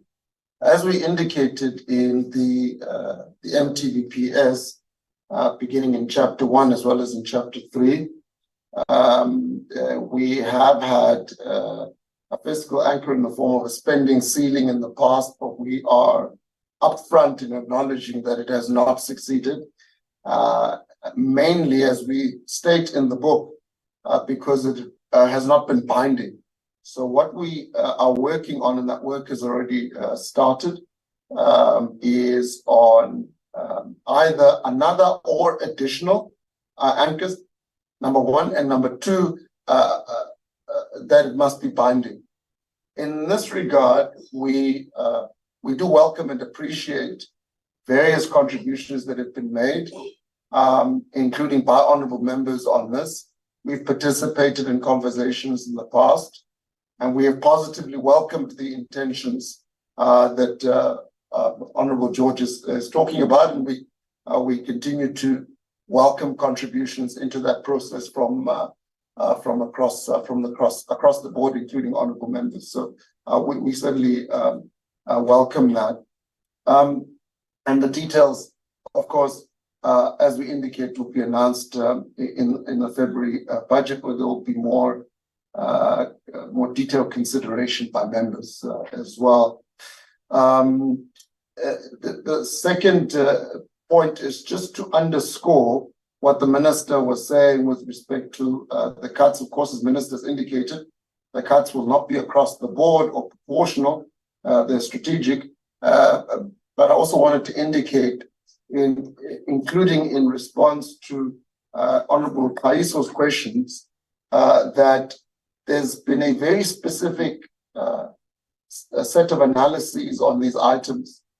They include things that are areas of historically poor spending over a fairly long period of time, or areas where savings, as the minister has indicated, have actually been acquired, and there's no need to spend as much in order to get the same result.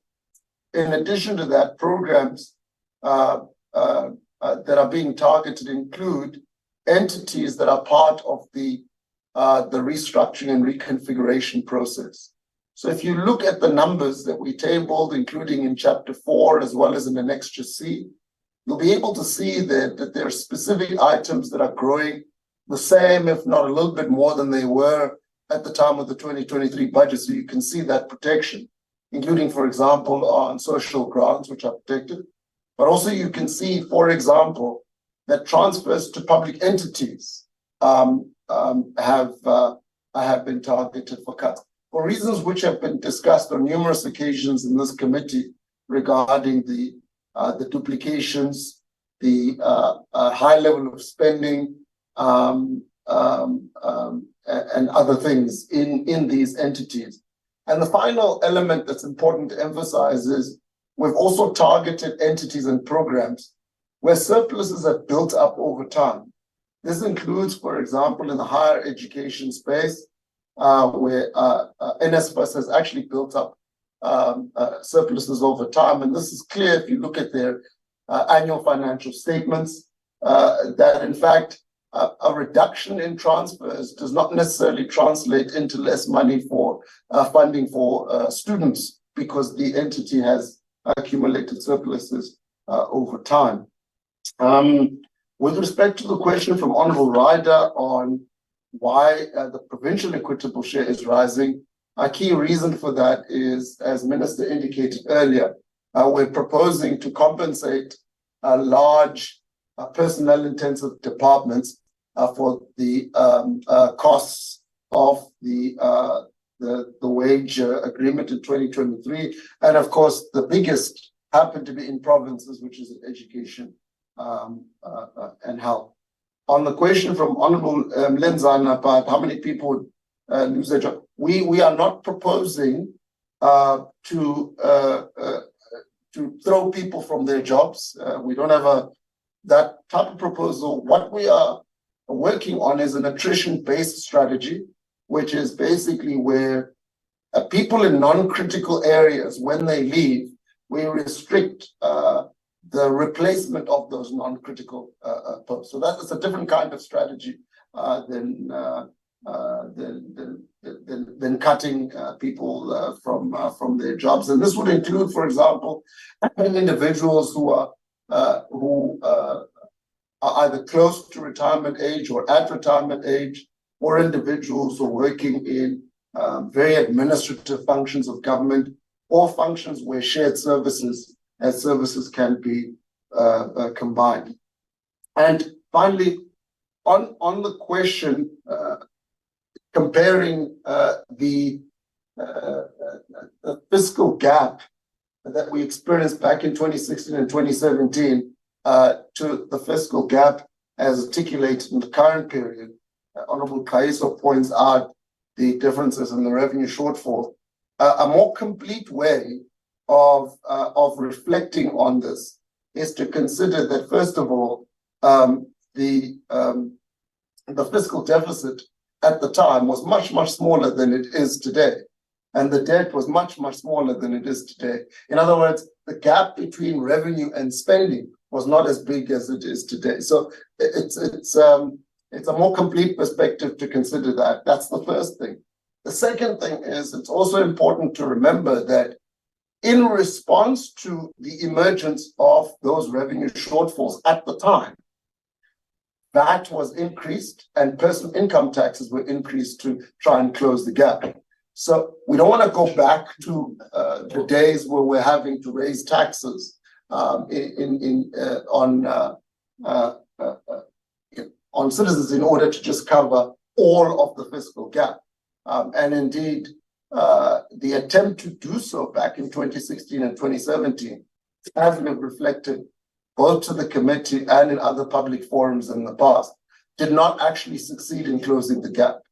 And so that's not fundamentally a policy we think is the right one. Hence, the revenue proposals that are here, whose details will be presented in February, are actually quite minor because they seek to avoid some of those difficulties from the past. So that's a more complete understanding of what is out of line or in line in respect of the fiscal and revenue shortfalls. Chair, I'll stop there. I think I've covered any questions on my side, and I don't know if other colleagues want to come in. Thanks. Yeah, thank you, Chair. With your permission, Chair, we have Mampo on the line who will deal with some of the spending issues. We have Chris on the line who will talk to the FATF and the tax matters. We have Madi Jang on the line who can talk to the municipal debt relief and private sector investment in municipalities.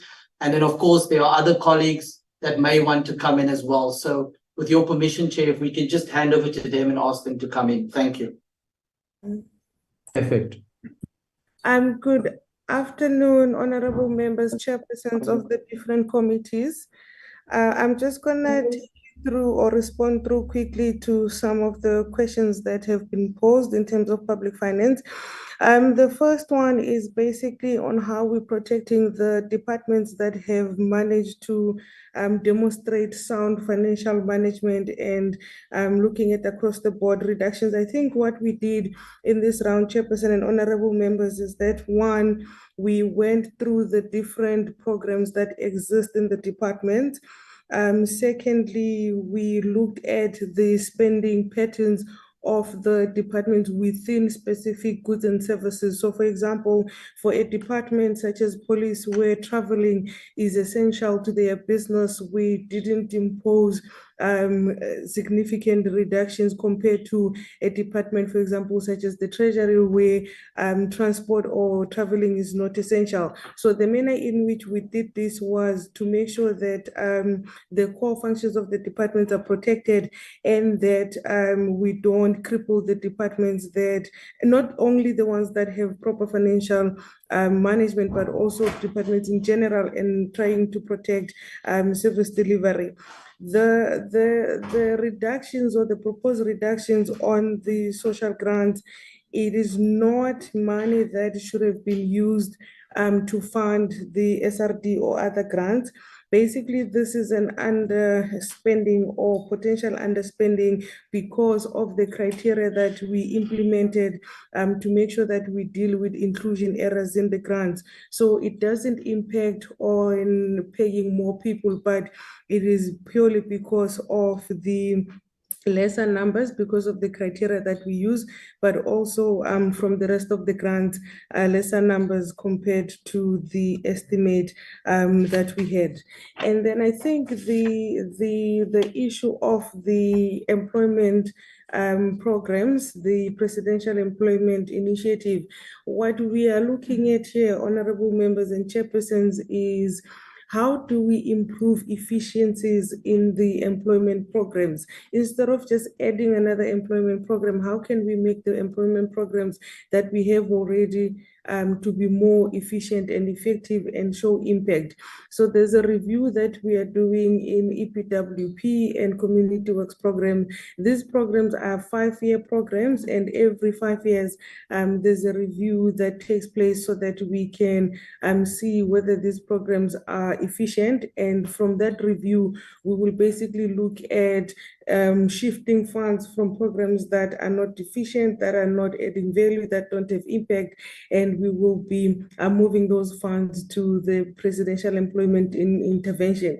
It is not only fully those funds that we're going to take into consideration, but of course, when we do the budget between now and MTBPS, we would look at the other areas where we can source the funding or reprioritize the funding towards the Presidential Employment Intervention, depending, of course, on how much is needed to fund this program. So I don't want the committee or the committees to think that we will be moving funds from EPWP without any assessment that is done and impact on the program itself. But the review that we're doing will definitely shed light on which programs are efficient or which ones are not efficient, and we will definitely use that funding to make sure that we fund the functioning parts also of the Presidential Employment Intervention.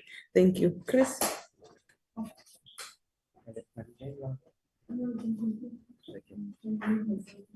Thank you, honorable members. There were just a couple of questions on some of the tax issues. On the proposal for a reduction in the general fuel levy, this was a mechanism that we did actually try last year. So in 2022, we reduced the general fuel levy by R1.50 for 3 months, and then we dropped it to 75 cents or so for the 1 month. The problem with this was just it was very expensive. So it did cost us 10.5 billion rand in a reduction in revenue. We've announced, the minister has announced in this MTBPS that we would need to raise revenues by 15 billion in the following budget, where we haven't provided the mechanisms which we would do so.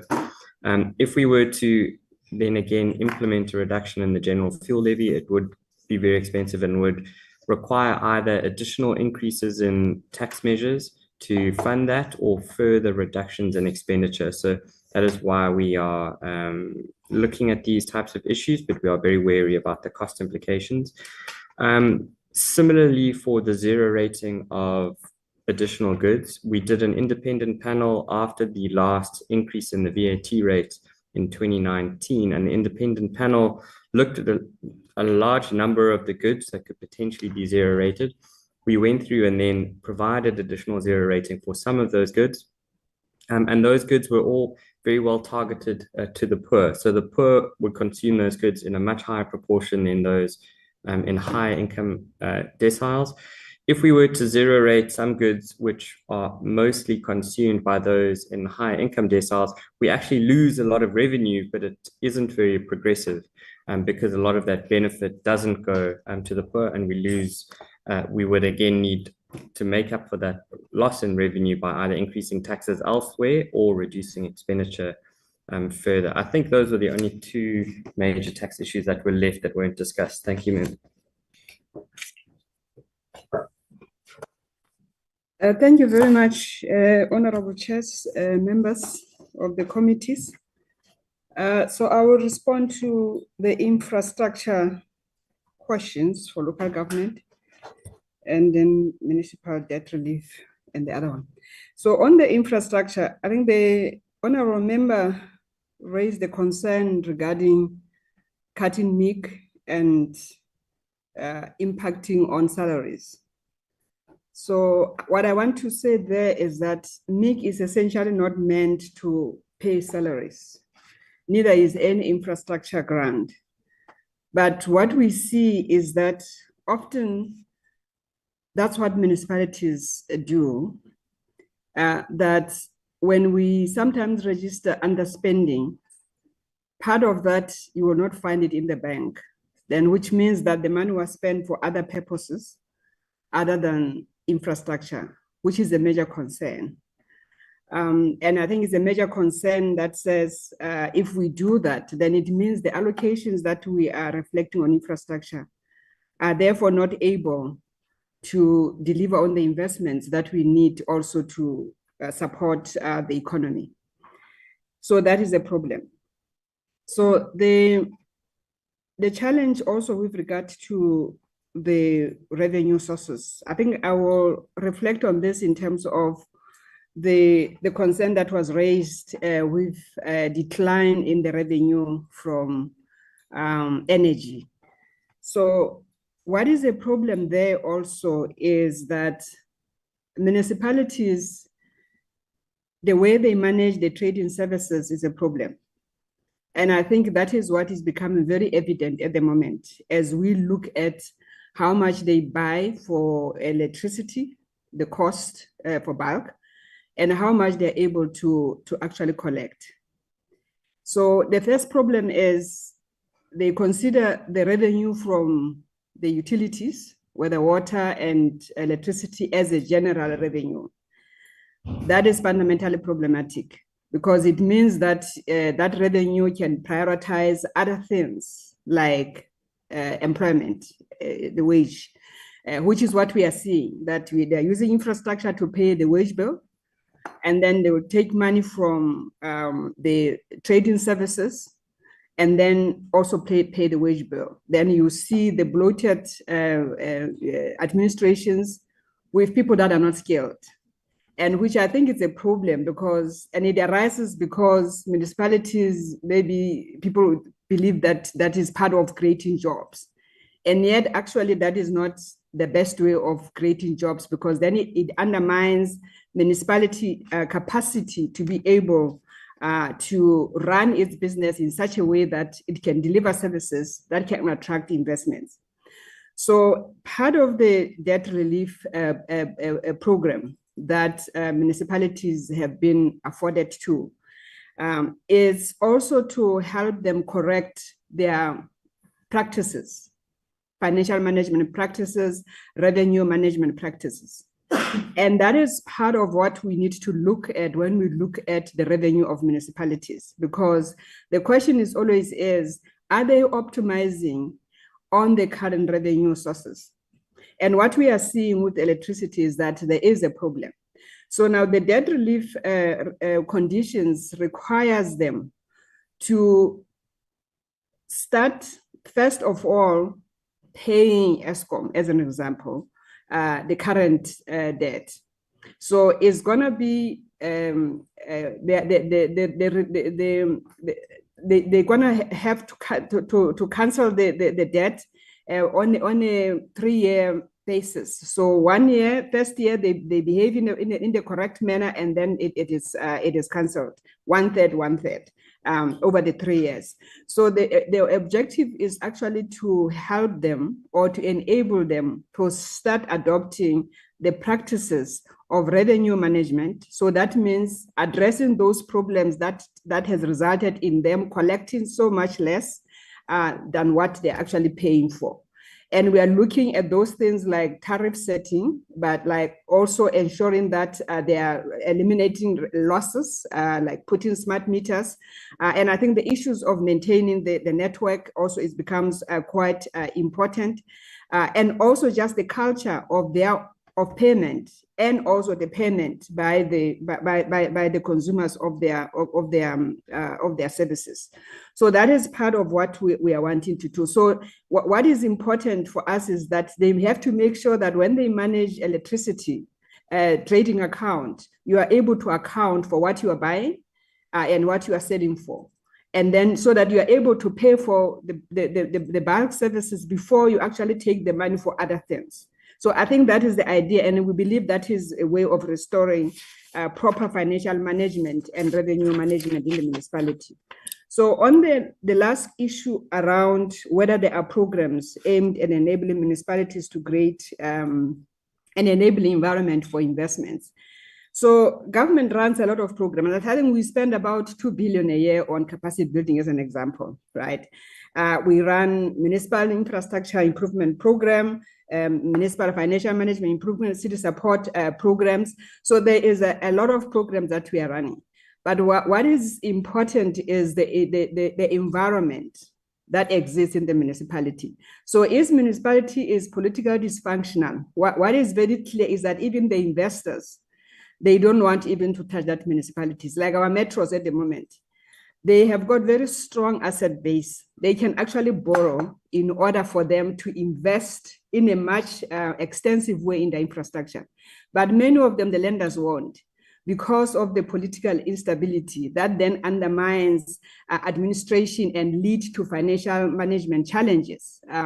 So that is the core of what needs to be corrected.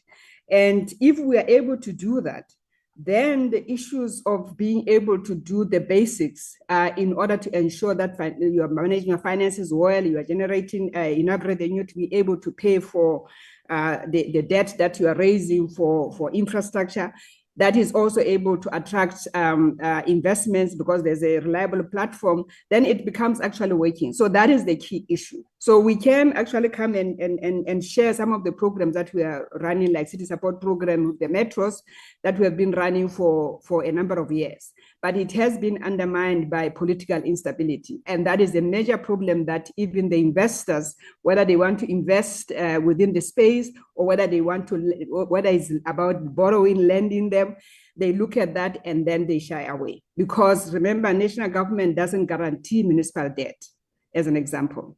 So thank you, Minister and Honorable Chair. Thank you, Minister. I take it that was the last one. Any closing remarks from your side? Yeah, thanks, Chair. I think if you ask me, I'm saying we on a rocky road to recovery with some speed bumps, which have made it difficult. I mean, for instance, of hitting few speed bumps, which made it difficult for us to achieve the required revenue collections. And therefore, that has got implication on our movement forward. We have presented one of the difficult medium-term budget policy statements. And it's also facing serious challenges. That's the kind of message we were talking about. And we're then saying to the committee, we need to kind of be bold and face these challenges together and try and drive through this bumpy and rocky road to recover. Thank you very much. Honourable Minister, DG and Team Treasurer, thank you very much for the presentations. Obviously, we'll be engaging with different committees as we deal with these different bills. But thank you very much. I think this lays a good foundation for further engagement in the committees that we are going to have with your good selves. Thank you. Let's go to the next agenda item. Babalo, any announcements coming? Are there any announcements coming? Come again? Interjection. Yeah, okay, just please. a quick interjection, Chairperson. I know that you've sort of closed the session on this one, and I respect that. But can I just request maybe that maybe even afterwards, that the minister can just submit some written something in response to the just the 3 follow-ups. I know there isn't time for responding. If Right. through you, Chair, can I just make 3 follow-ups to be responded to in writing, not here? Perfect. We'll do that. As I was saying, that as different committees, we're still going to have an opportunity to engage with the department, but there's nothing which stops you from giving those follow-up questions to the minister and the department. Thank you. Okay, thank you, Chair. The first one, Chairperson, just quickly, a quick preamble is that the responses in general by National Treasury have been, if you like, more like a kick for touch and kind of responses, and they've been more like explaining what they have done and all of that. I didn't get the sense that there was something strategic that is being done, solutions driven, to address the crisis that the country is facing. So 3 follow-up questions. 1, what measures are being taken to address the fiscal deficit outlined in the medium-term budget policy statement? And how will these measures impact the country's economic growth and stability? That's 1. 2, in light of the medium-term budget policy statement's focus on debt sustainability, what specific strategies does the government plan to implement to reduce the country's debt burden, and how will this affect public services and investment? Lastly, given the importance of social and economic development, could the minister please elaborate on the government's plans to allocate resources and funding for key sectors such as education, healthcare, and infrastructure as outlined in the medium-term budget policy statement? Thank you, Chair. I think the only commitment that I would require at this point is by when can we get the responses to these follow-ups. Thank you, Chair. Thank you, Honorable DG. What question about you got the questions? Sorry. Yes, Chair, thank you. Chair, we can take your guidance on this. We can either deal with those 3 additional questions directly in our presentations next week, or we can submit in advance of that presentation a short write-up to respond to each of those questions. Do both there. Okay. Yeah. Will do, Chair. Yeah, do both. And how you can do that before next week, eh? Before the end of next week, let's put it that way. Oh. Yes, no, certainly we can, Chair. Thank you. Okay. No, thank you. I hope, Honorable Manye, that the rest of the question, the question should be responded to both in writing, and when they come to the committee, they'll also touch on the answers. Right. Okay. I'm indebted to you, Chair. Thank you very much. Thank you. Let's do this. Babalo, any announcements from your side when there are next meetings? Thank you, Chairperson. The next meeting, Chair, is on Tuesday, starting at 9 o'clock. The committees will be briefed by FFC and PPO on the 2023 MTBPS, Chair. Thank you, Chair. Alan, anything from your side? Yes, Chair. Yes, please. Honorable Place, I'm on another item. Can you please hold on? Oh, no. I'm just saying, just before closure, I see there's plenty of fruits, apple fruits. There'll be enough for the committee. Alan? No, Chairperson, just to echo what Lebopalo just announced. Thank you. Darren?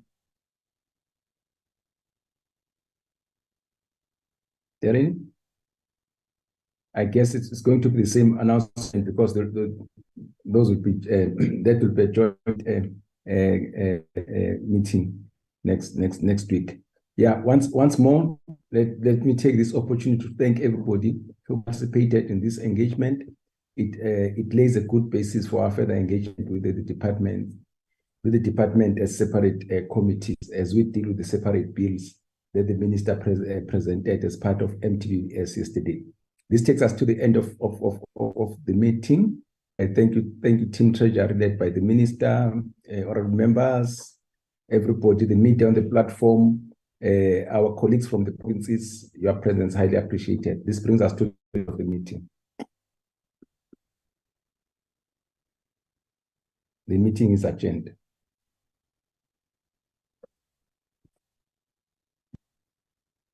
Amandla Shenge.